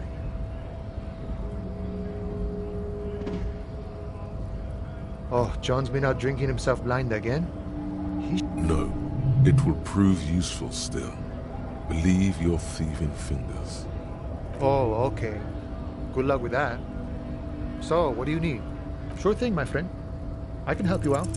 The coin lands into your hand as if it has always belonged there. The swallow returns. Always glad to help out the RCM. Shame the winter's fat is slowly running out and all. I'm always glad to help out when possible. He's a chatty guy.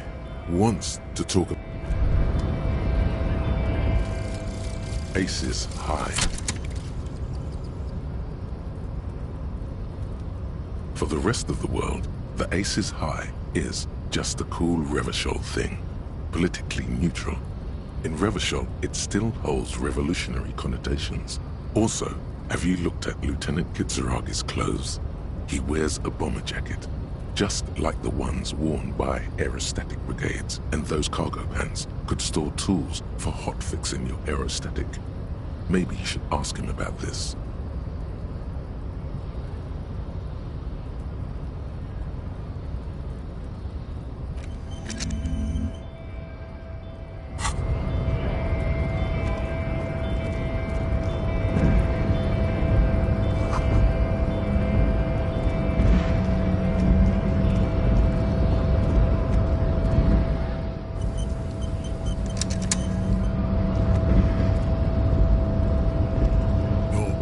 Yeah, Measurehead. His body totally betrays his degeneracy. That is... You reek of it. An invisible sword of Valhul emerges from your throat. You cannot see it, but others can. It is making the woman in my company sick. Your mouse Occidental Haplogroup B4 is jerking motions.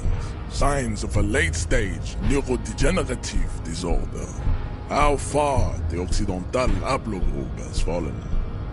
You gave the world eugenics, electricity, and powerful weapons of war like missiles and aerostatic aircraft. You made great gains in metallurgy, race theory, and statecraft. You dominate. You will be... It is, babe. There is a button right behind him, just out of reach. It must be the one that opens... That is right. You should leave the stage of history with dignity by inviting the other races to bring your troops to the Simenine Island. The walls will be lined with bottles of Al-Hul, your beloved beverage. Inside, we will store the odes to homosexuality you call art. We still need to get...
Descent has only worsened since I last saw you. You have really let yourself go. How did this happen? Your little fist is in his giant hand, and he's squeezing it. it hurts. You must be out of your mind, degenerate drunk. Say it. I am a degenerate alcoholic.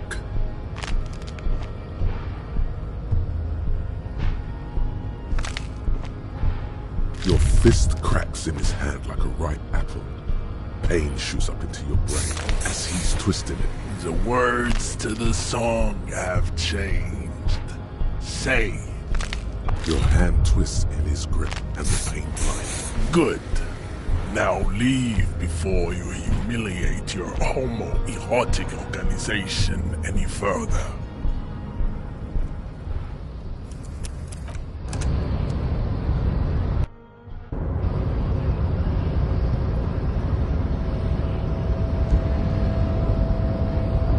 Yes?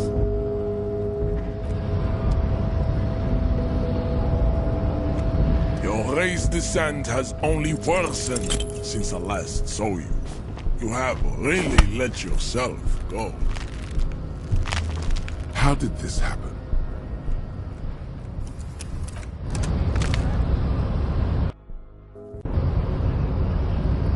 Your race descent has only worsened since I last saw you.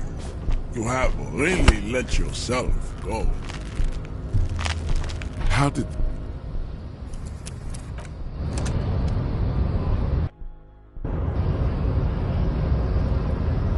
Your race descent has only worsened since I last saw you. You have really let yourself go. Just like that, instinct took over. A solid strike straight into his throat, into the cartilage. You could swear you felt the soft palate break. The man is reeling, gasping for air. Time stands still around you. In the distance, the sounds of the harbor are falling silent. All you hear is a small gurgling sound as a trickle of blood appears on the man's lip. Now's the time for a spin kick.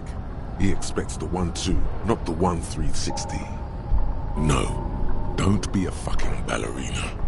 Rip into him, right hook. Get intimate with him. Bring the hurt closer.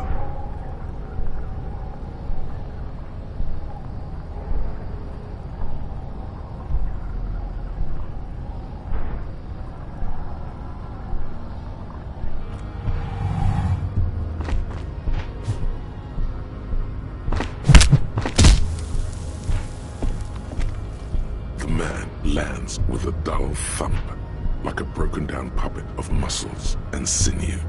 For a moment, he still tries to keep his head up. Dazed eyes as you slam your fist on the button. The man collapses entirely. Looks like you're the new measurehead now. Her voice is surprisingly calm. No one is the new measurehead. Let's go before he gets up.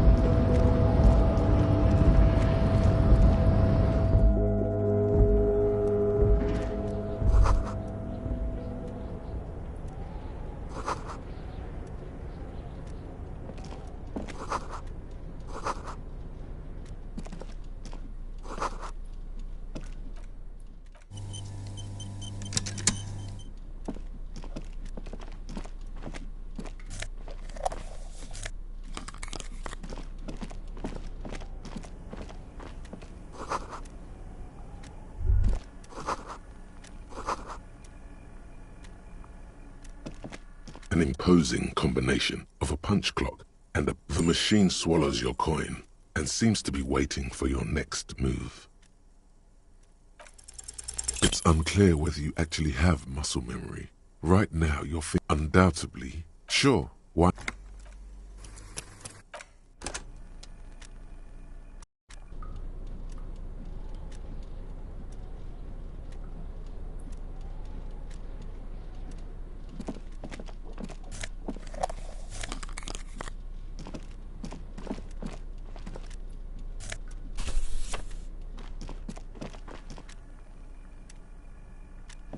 and imposing. The machine swallows your coin.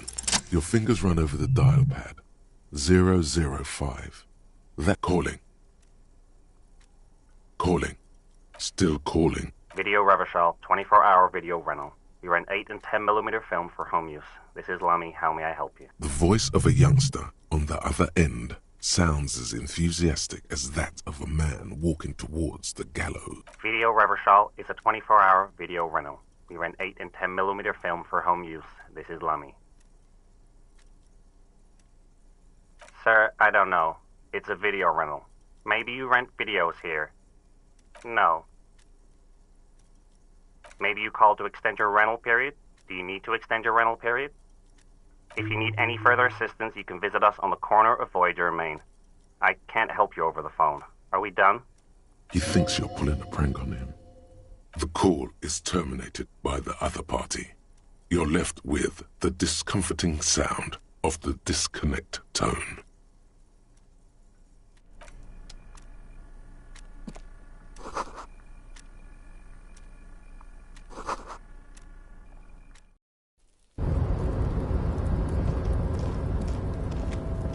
Looks like someone. Yes, the service cloak is... As your fingers touch the tarpaulin, I will shield you from the element.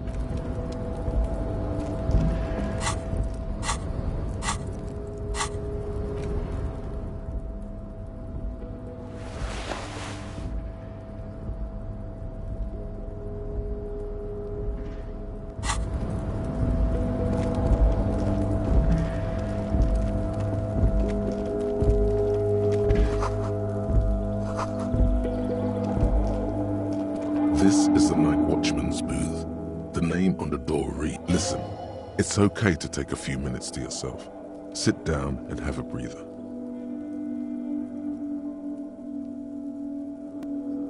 If you must. Nothing looks like the inhabitant is... It's a black and white photo of a... Why did you take that? Fine. The chair is not as austere as the rest of the booth. A thin grey pillow is attached to the seat. Secure. Stale air floods through your nostrils. Not a single mote of dust floats inside your lungs. The drawers are empty, save for old timesheets and receipts. One small box, however, does hold some cheap painkillers. They are slightly out of date. Oh boy, where to start? Elevated risk of dementia, mini strokes, prophet's disease, sudden death, hair death, erectile malfunction, critical flatulence, watery blood, black mucus, uncontrollable weeping, increased sensitivity to la opera, inoperable joint disorder, total spinal collapse. Don't think about that.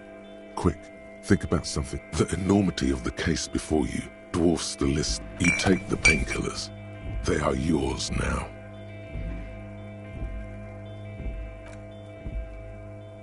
You stand.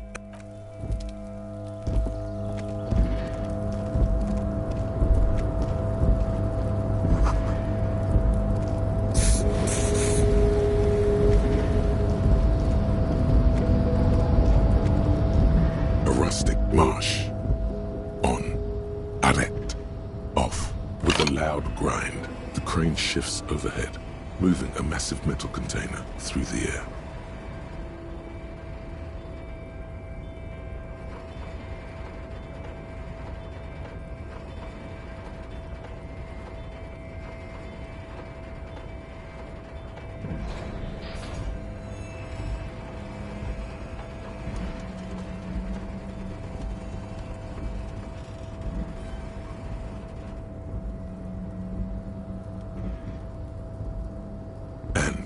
The harbor sleeps as the strike rate. Moving this container, of course.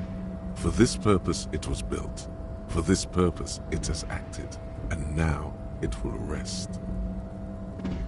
I can't see how that was worth the crane in action.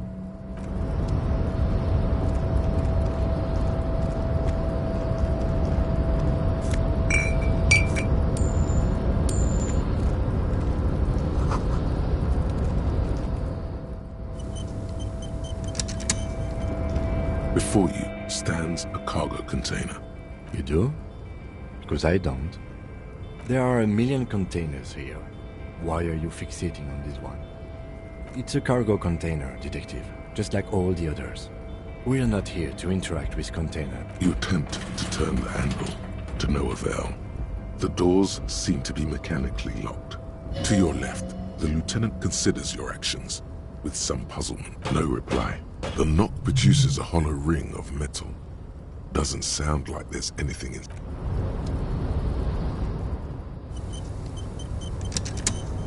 You're back before the cargo container. What?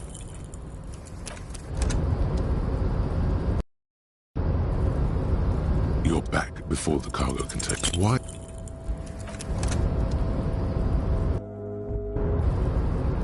You're back before the cargo container. Because...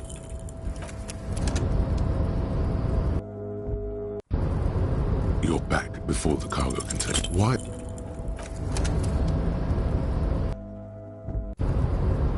You're back before the cargo container. What?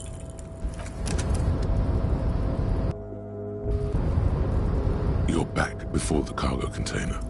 It's what?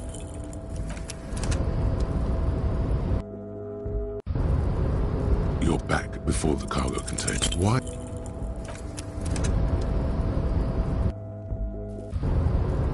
You're back. You attempt to your left. The lieutenant considers what?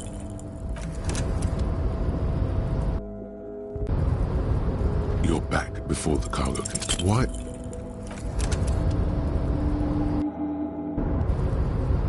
You're back before the cargo container. Because what?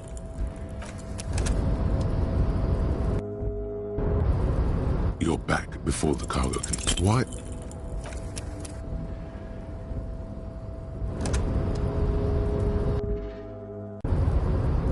You're back. You to your left. You to your left. The lieutenant considers. Why are you? Because...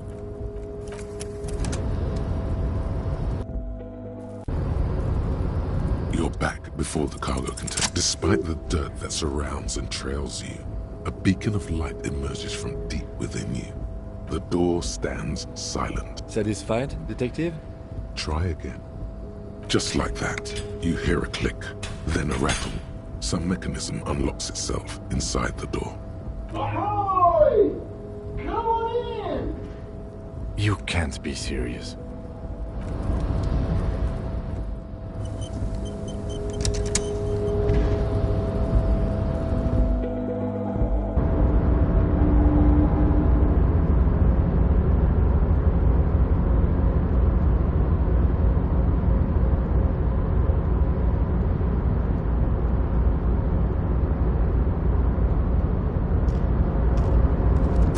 Stands at the far end of the shipping container.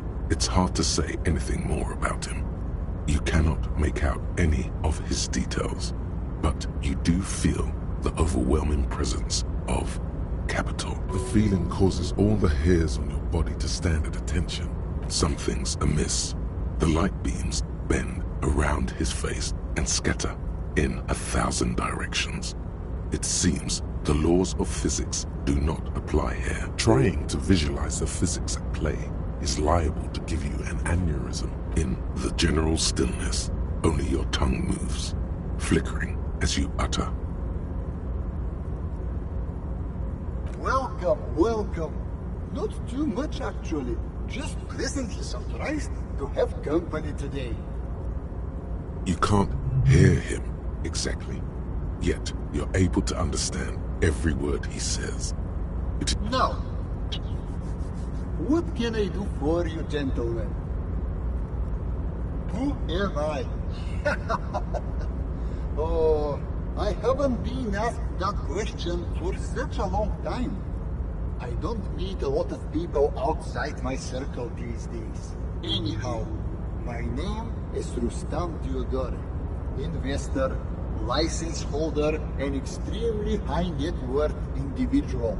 And you are? Mr. Diodore, I am Lieutenant Kim Kitsuragi of the RCM, and this is my partner. Pleasure to meet you. Though I'm sorry to hear that a good public servant like yourself is enthralled to the drink. A man can't serve two masters in my experience. be perfectly blunt, I inherited my fortune from my grandmother, who herself was an extremely high net worth individual back in Gra. All I did was take her fortune and invest it prudently. Believe it or not, it takes more than a bit of skill not to blow a vast fortune on sailing boats, bad choices, and unsupervised state policy. I gotta tell you, at first, being rich is a lot of work. You've got to work hard because everything's so darn expensive. You know, prices increase exponentially at this income level.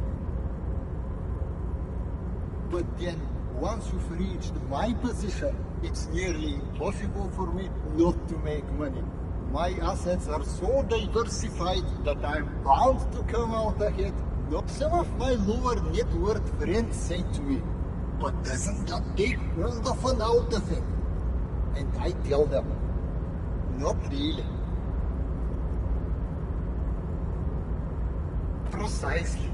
You know, I hear people talk sometimes about economic equality and fairness and all that kind of stuff. But tell me, where would we be without liberalism?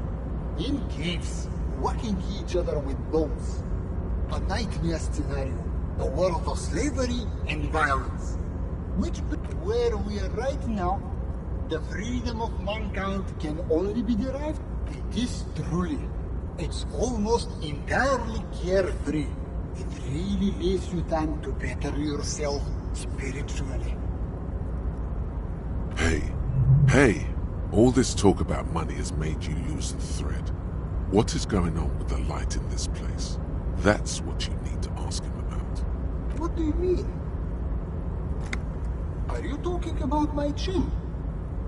Oh, that's what you mean. Yes, I've heard of this effect, though I've never witnessed it myself, of course. It has something to do, it's some statistical thing. In essence, it says that when an extremely low net worth individual meets an extremely high net worth individual, some of the laws of physics cease to apply.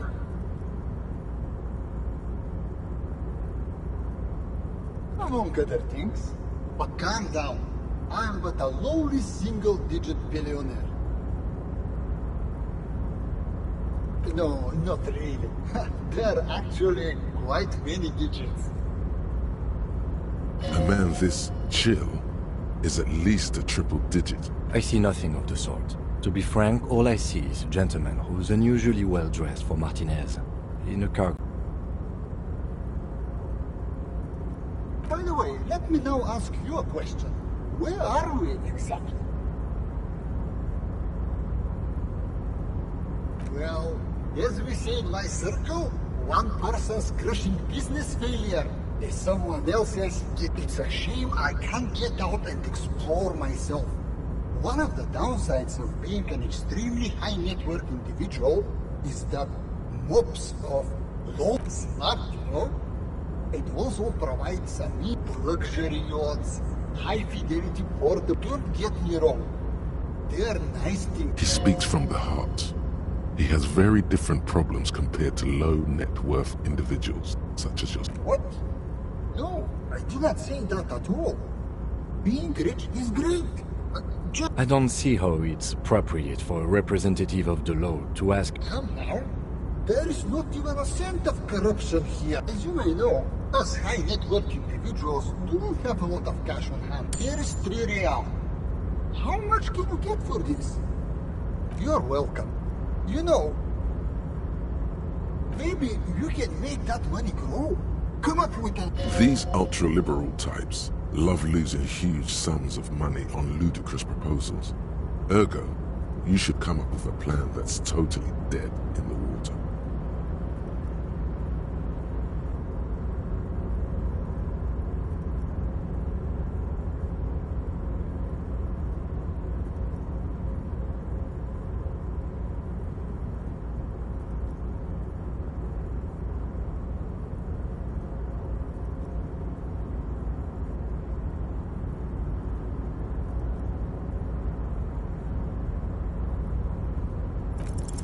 Congratulations. You've somehow managed to fail at failing, which means in a strange way, that you succeeded. A youth center, huh?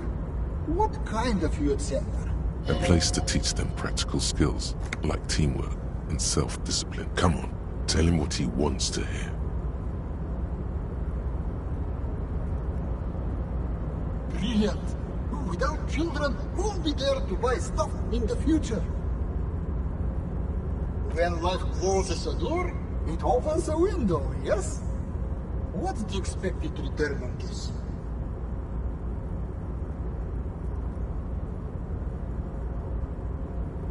You're deep into ultra-liberal territory. Very impressive. You've got a natural eye for unusual investment opportunities. I don't normally do this without a formal pitch deck, but to hell with it. What's the point of being rich if you have to follow all the rules? Here's a round of seed funding. This should be enough to prove out the concept and get things off the ground. Remember, it's not a hunt. The lieutenant stands there, dumbfounded. Is he having a stroke?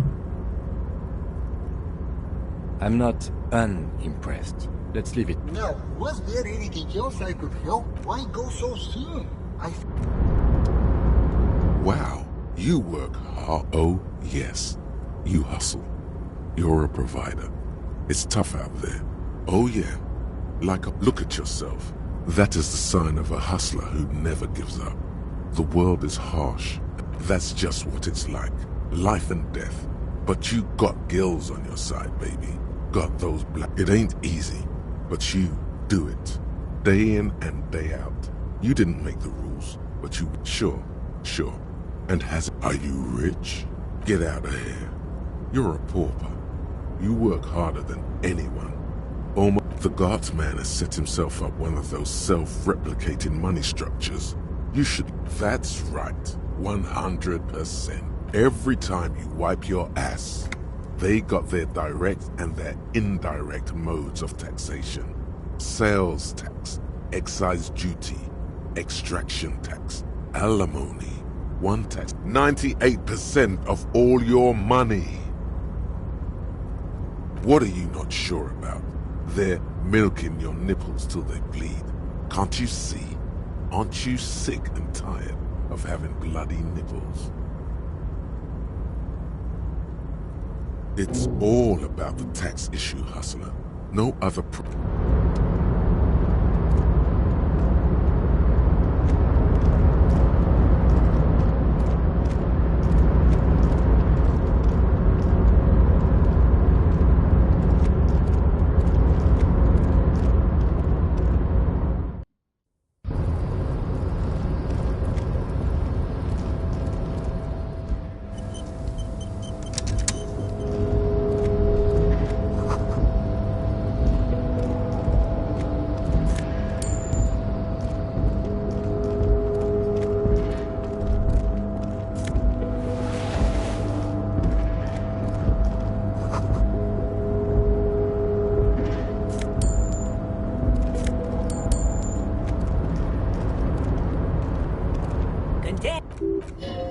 Oh yes, born and raised in Iraq, people say... Thank you for clarifying that. Bye-bye.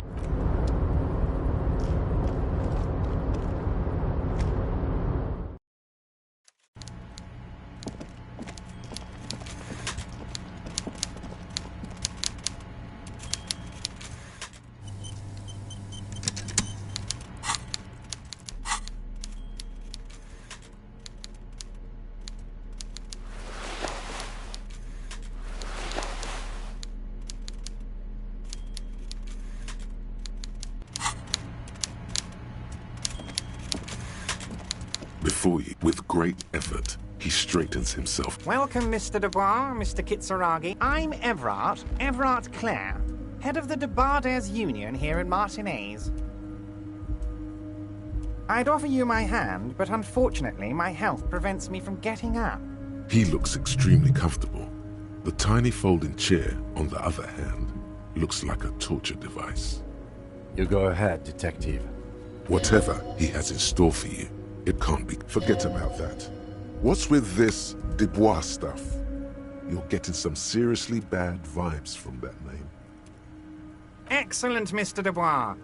So tell me, how can the head of the Debarders Union help a representative of the Revachol Citizens Militia today? The chair you're sitting on has got to be the most uncomfortable chair in the world. Oh, by the way, I heard you got a rather rude reception from a certain Lawrence Gart. This should take care of that nonsense. It should be sufficient to cover your... Wow, that's 25 real. That's good money. You need it.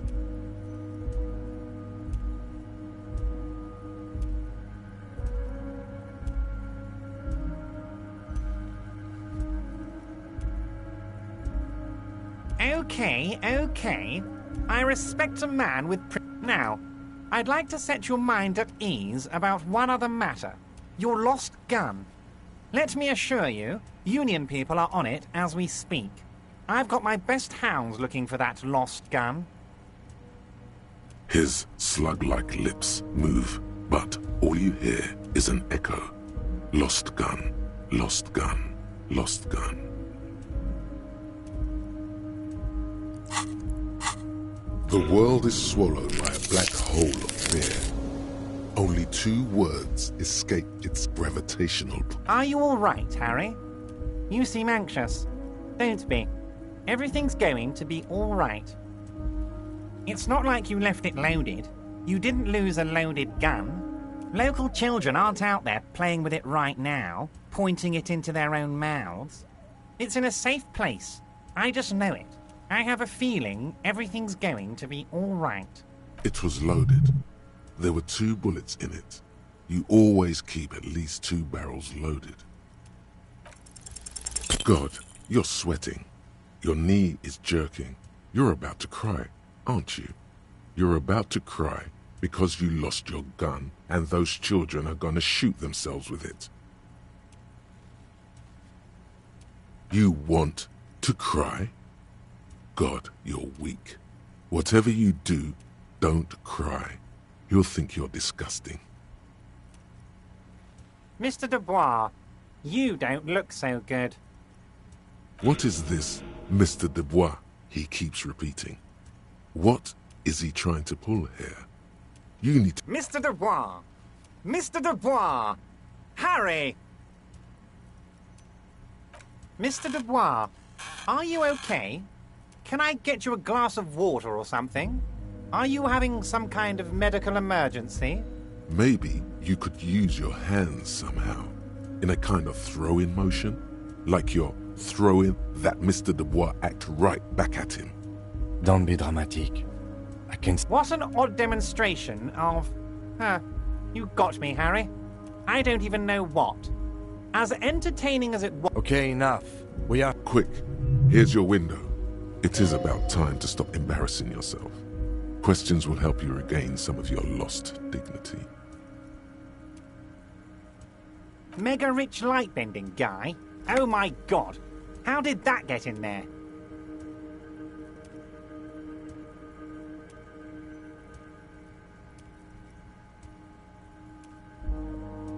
Damn it to hell, Harry!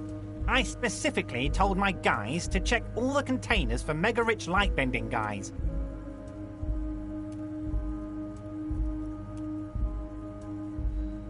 Honestly, Harry, we might be moving all kinds of suspicious things through this harbour, but I won't be caught transporting the light-bending mega-rich. I have a reputation to protect.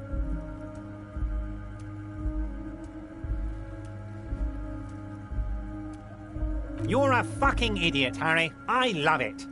Thank you for sharing this deep, idiotic part of yourself with me. A hallucinating market liberal. I love it. So poetic. I shudder to think what you're going to tell me next, Harry. Of course. Let us dispatch with the formalities. You call me Everard, I call you Harry. My God, so it's true. I didn't want to believe it, but you are a fantastic science fiction amnesiac cop, aren't you? What are the odds of that? I think the odds of that are very low.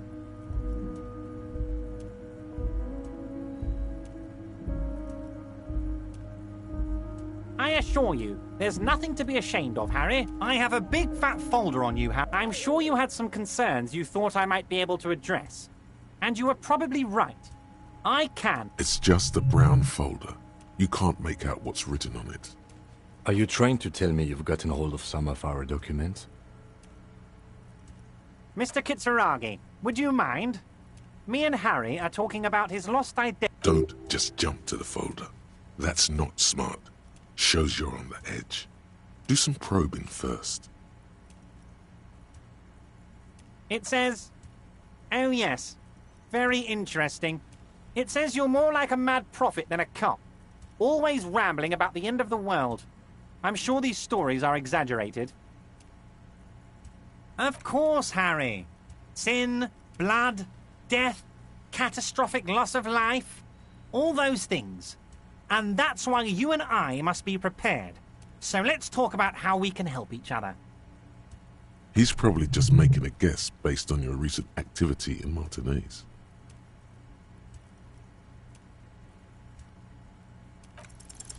As you look at the folder, Everard covers it with his hand and pets it. Is he trying to hide that it's not a real RCM folder? Okay, Harry, you got me. This is from the Census Bureau, not the RCM. Those Census Bureau people are absolutely corrupt. You should do something. He got the name from the Census Bureau, and everything else from your actions here in Martinez. Yes, Mr. Kitsuragi from the Census Bureau. Like I said, now I'm actually a very busy man, so That means he doesn't really know anything. Pity. The mystery of... Yes, that's what I said. Try to keep up, okay? Let's move on. Yes, your gun will... The only way to find it seems to be working with him. He might even be holding... Harry! Kids could be playing gun roulette with it as we speak. Teenage gangs could be arming themselves. Get a hold of yourself, Harry. I assure you, we are working on locating the missing... The lieutenant is concerned about the lost gun and feels that... Excellent, Mr. Kitsuragi. That's excellent news. Looks like we have a... Wait. You need this to get in and out through the gate. Here, you're one of us now. A real red and white Union man. Take care, Harry.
Went native on the chief, huh?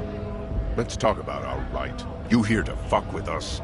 Beat the honest. Ha! Besides, we're not that different. It helps if people... Maybe you We have... So do we, Scab. We were promised work. Main gate's locked, and I don't mean the scrawny mess punk either. Yeah, I saw your ballerina moves up there. In a real fight, you caught him off guard.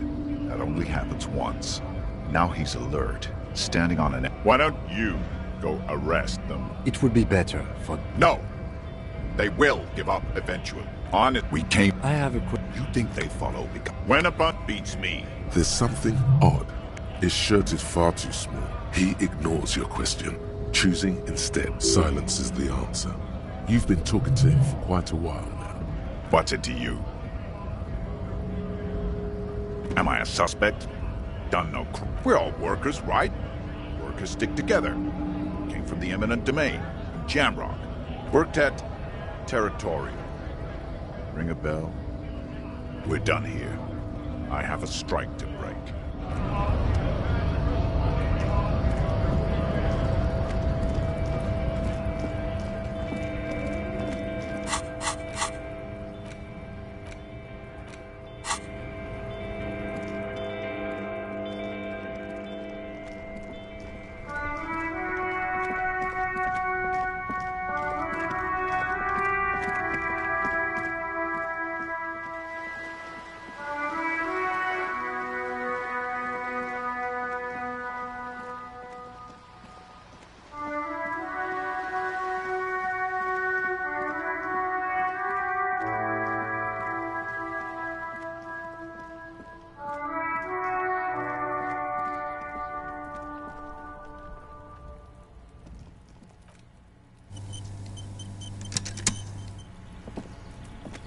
You see. Not looking for any trouble, officer. There's no trouble. I don't want to... Don't let him go. Is it... Like an... Alright, but make it quick. I can tell... What were you... Oh. No, not... And when? Last week? You didn't... It was my Sunday, friend. He doesn't reply. My name? Martin Martinez. Good. No. Now, if you'll excuse me, I really need to get... Time to bring...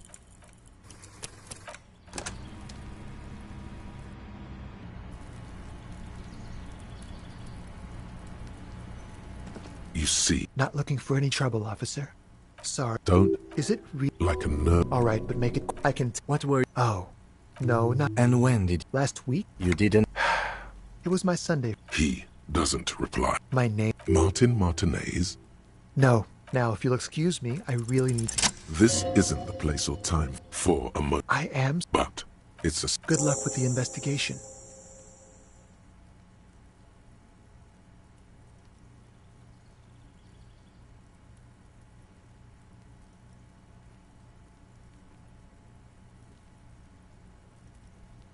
He's gone. No point in running. Tenements like these often have multiple exits. If he doesn't, he could be a witness. Him or his... He did leave us a sign. Did you see that? If we find a way...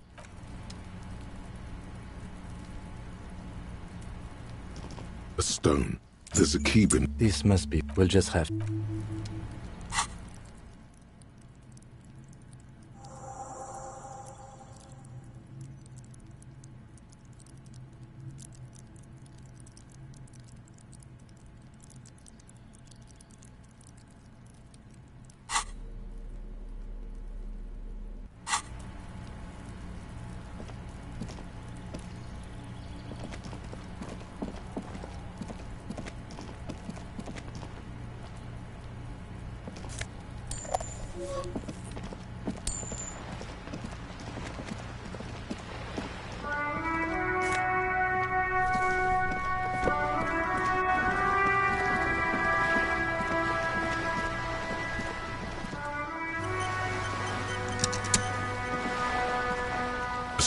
Good afternoon. Joyce L. Messier. I represent the board of Wild Pines, the owners of the harbour.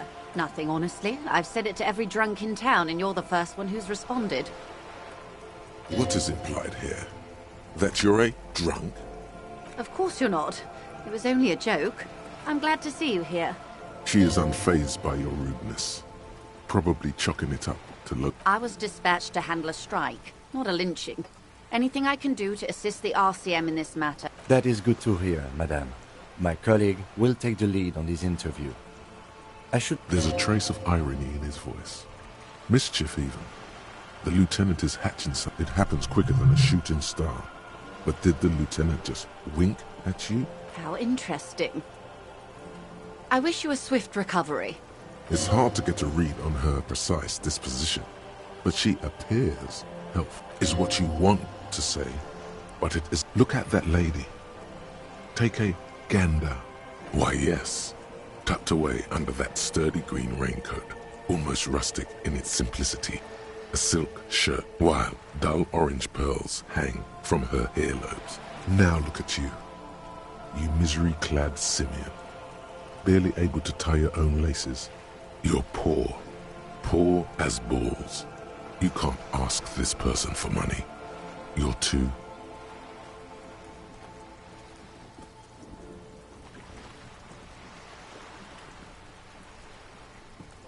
You think your little communism protects you from this feeling? Oh God, the lieutenant is here too. As I was saying, if there's any way I may be of assistance, please don't hesitate to ask what we do. I'm afraid I don't speak for Wild Pines as a whole. It's a giant undertaking. The Pines core and that is the terminal. I'm not at liberty to discuss the company balance sheet. $1 billion?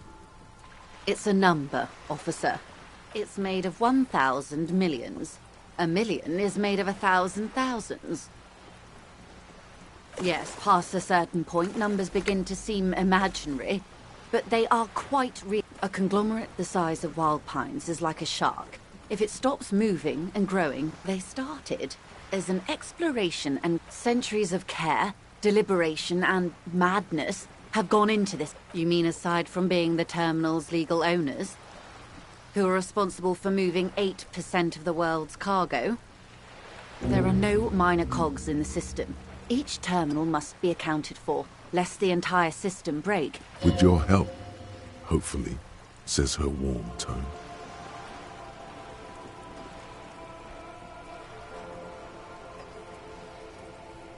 Of course, Detective. Hey, psst, yes, you. Word on the street is you're ready to start building communism again. You keep saying things like, down with the bourgeoisie, eat the rich, sodomize the landowners, impale all people who have more than 25 real in their pocket. Literally murder all human beings, regardless of their political beliefs. Funky style. Very funky. So tell me, do you have any questions before we fire up the big communism builder? Or do we get right down to it? Oh yeah, get the firing squads and the animal wagons ready. Too late to back out now. You can't make an omelette without breaking a few million eggs.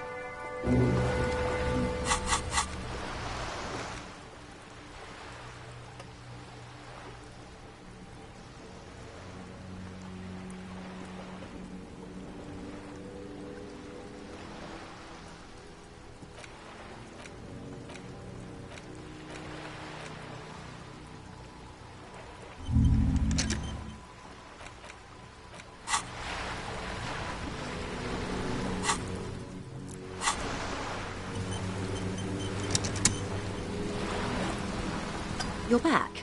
Good. What can I help you with? Voila, you're doing it. Ah, yes, of course. She's surprisingly nonchalant about this. That's a good sum. Not too small, not fantastically large. She removes a few notes and hands them to you. The paper is cold and oily. There must be about 200 real in that zip bag. Whoa, whoa! Did you see how easy that was? Ask her for more. Toot toot, train. This may seem like odd behavior for a police officer. Unusual. It's all right, Lieutenant. I really did bring as little cash with me as possible to avoid attention. So here you are. The last bit of filthy lucre I can share. So, I hope I didn't just bribe you, officer. It may not be technically illegal under the Emergency Act, but still.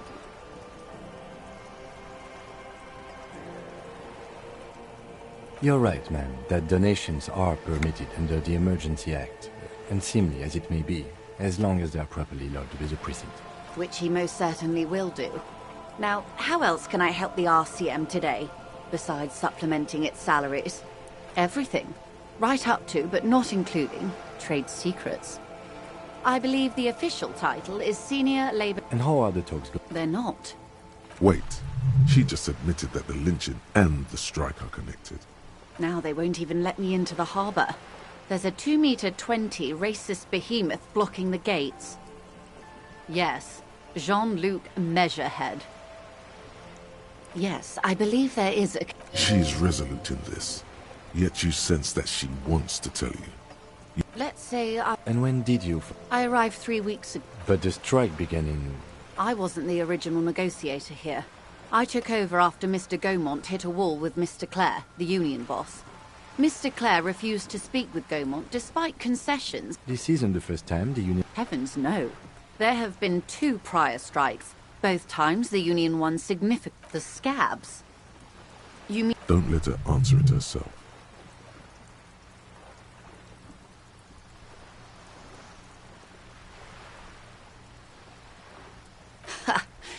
If the workers were organized by Wild Pines, then it would be a company secret. I could not share it with... It's implied. She's open to discussing this matter with you at a later occasion. Mr. Clare told him to... fuck off, midget. Gaumont is short of stature, you see. Yes. Extremely. Sounds like usual aggressive posturing. Everard Clare is a man of the... Of course not. Everard is fantastic. If you were to prick it with something sharp, you could see it oozing out. A knife, maybe? No. A ring. Oh, heavens, no. We get along just fine. Yet, now that you mention it, I can't stop imagining that black treacle just dribbling down his double chin. He is the most corrupt individual I have ever seen, and I deal with men like him for a living. If there is anyone more venal, more irredeemably nepotistic, then it's his twin brother, Edgar. Yes, Edgar looks exactly like his brother, except for that lazy eye. He also talks exactly like Everard does. And when one's term as foreman is up, the other takes over. It's how they circumvent the term limits, you see, with a funny little switcheroo. While in office, they've embedded... The Débardeurs Union organized... A mob.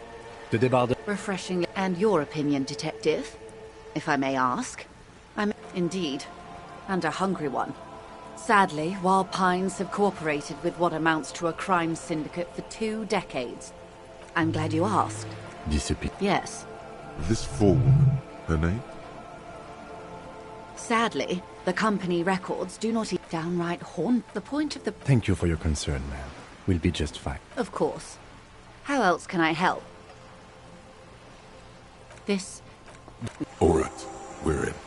I know these all look good, but begin with the first, okay? It remains a mystery what you mean by this something close. Glad to have been of assistance. Of course, ma'am. We should have introduced ourselves. I am Lieutenant Kit, and this is my colleague from Precinct 41, Detective Dubois. He looks at you expectantly. Then... Oh. Awkwardness washes over the conversation. How can I forget? I was hoping your condition was rhetorical, detective. A questioning technique. I have sympathy for your highly unusual conditions, sir. And I believe you. But as it stands, I cannot share... I understand the dictates of protocol. I'm afraid not, Lieutenant. Hang on. She's a professional negotiator. She should be open to some sort... favors for favors. Of course. But before we do, the situation is extremely volatile. The sooner we can speak about this lynching business, the better.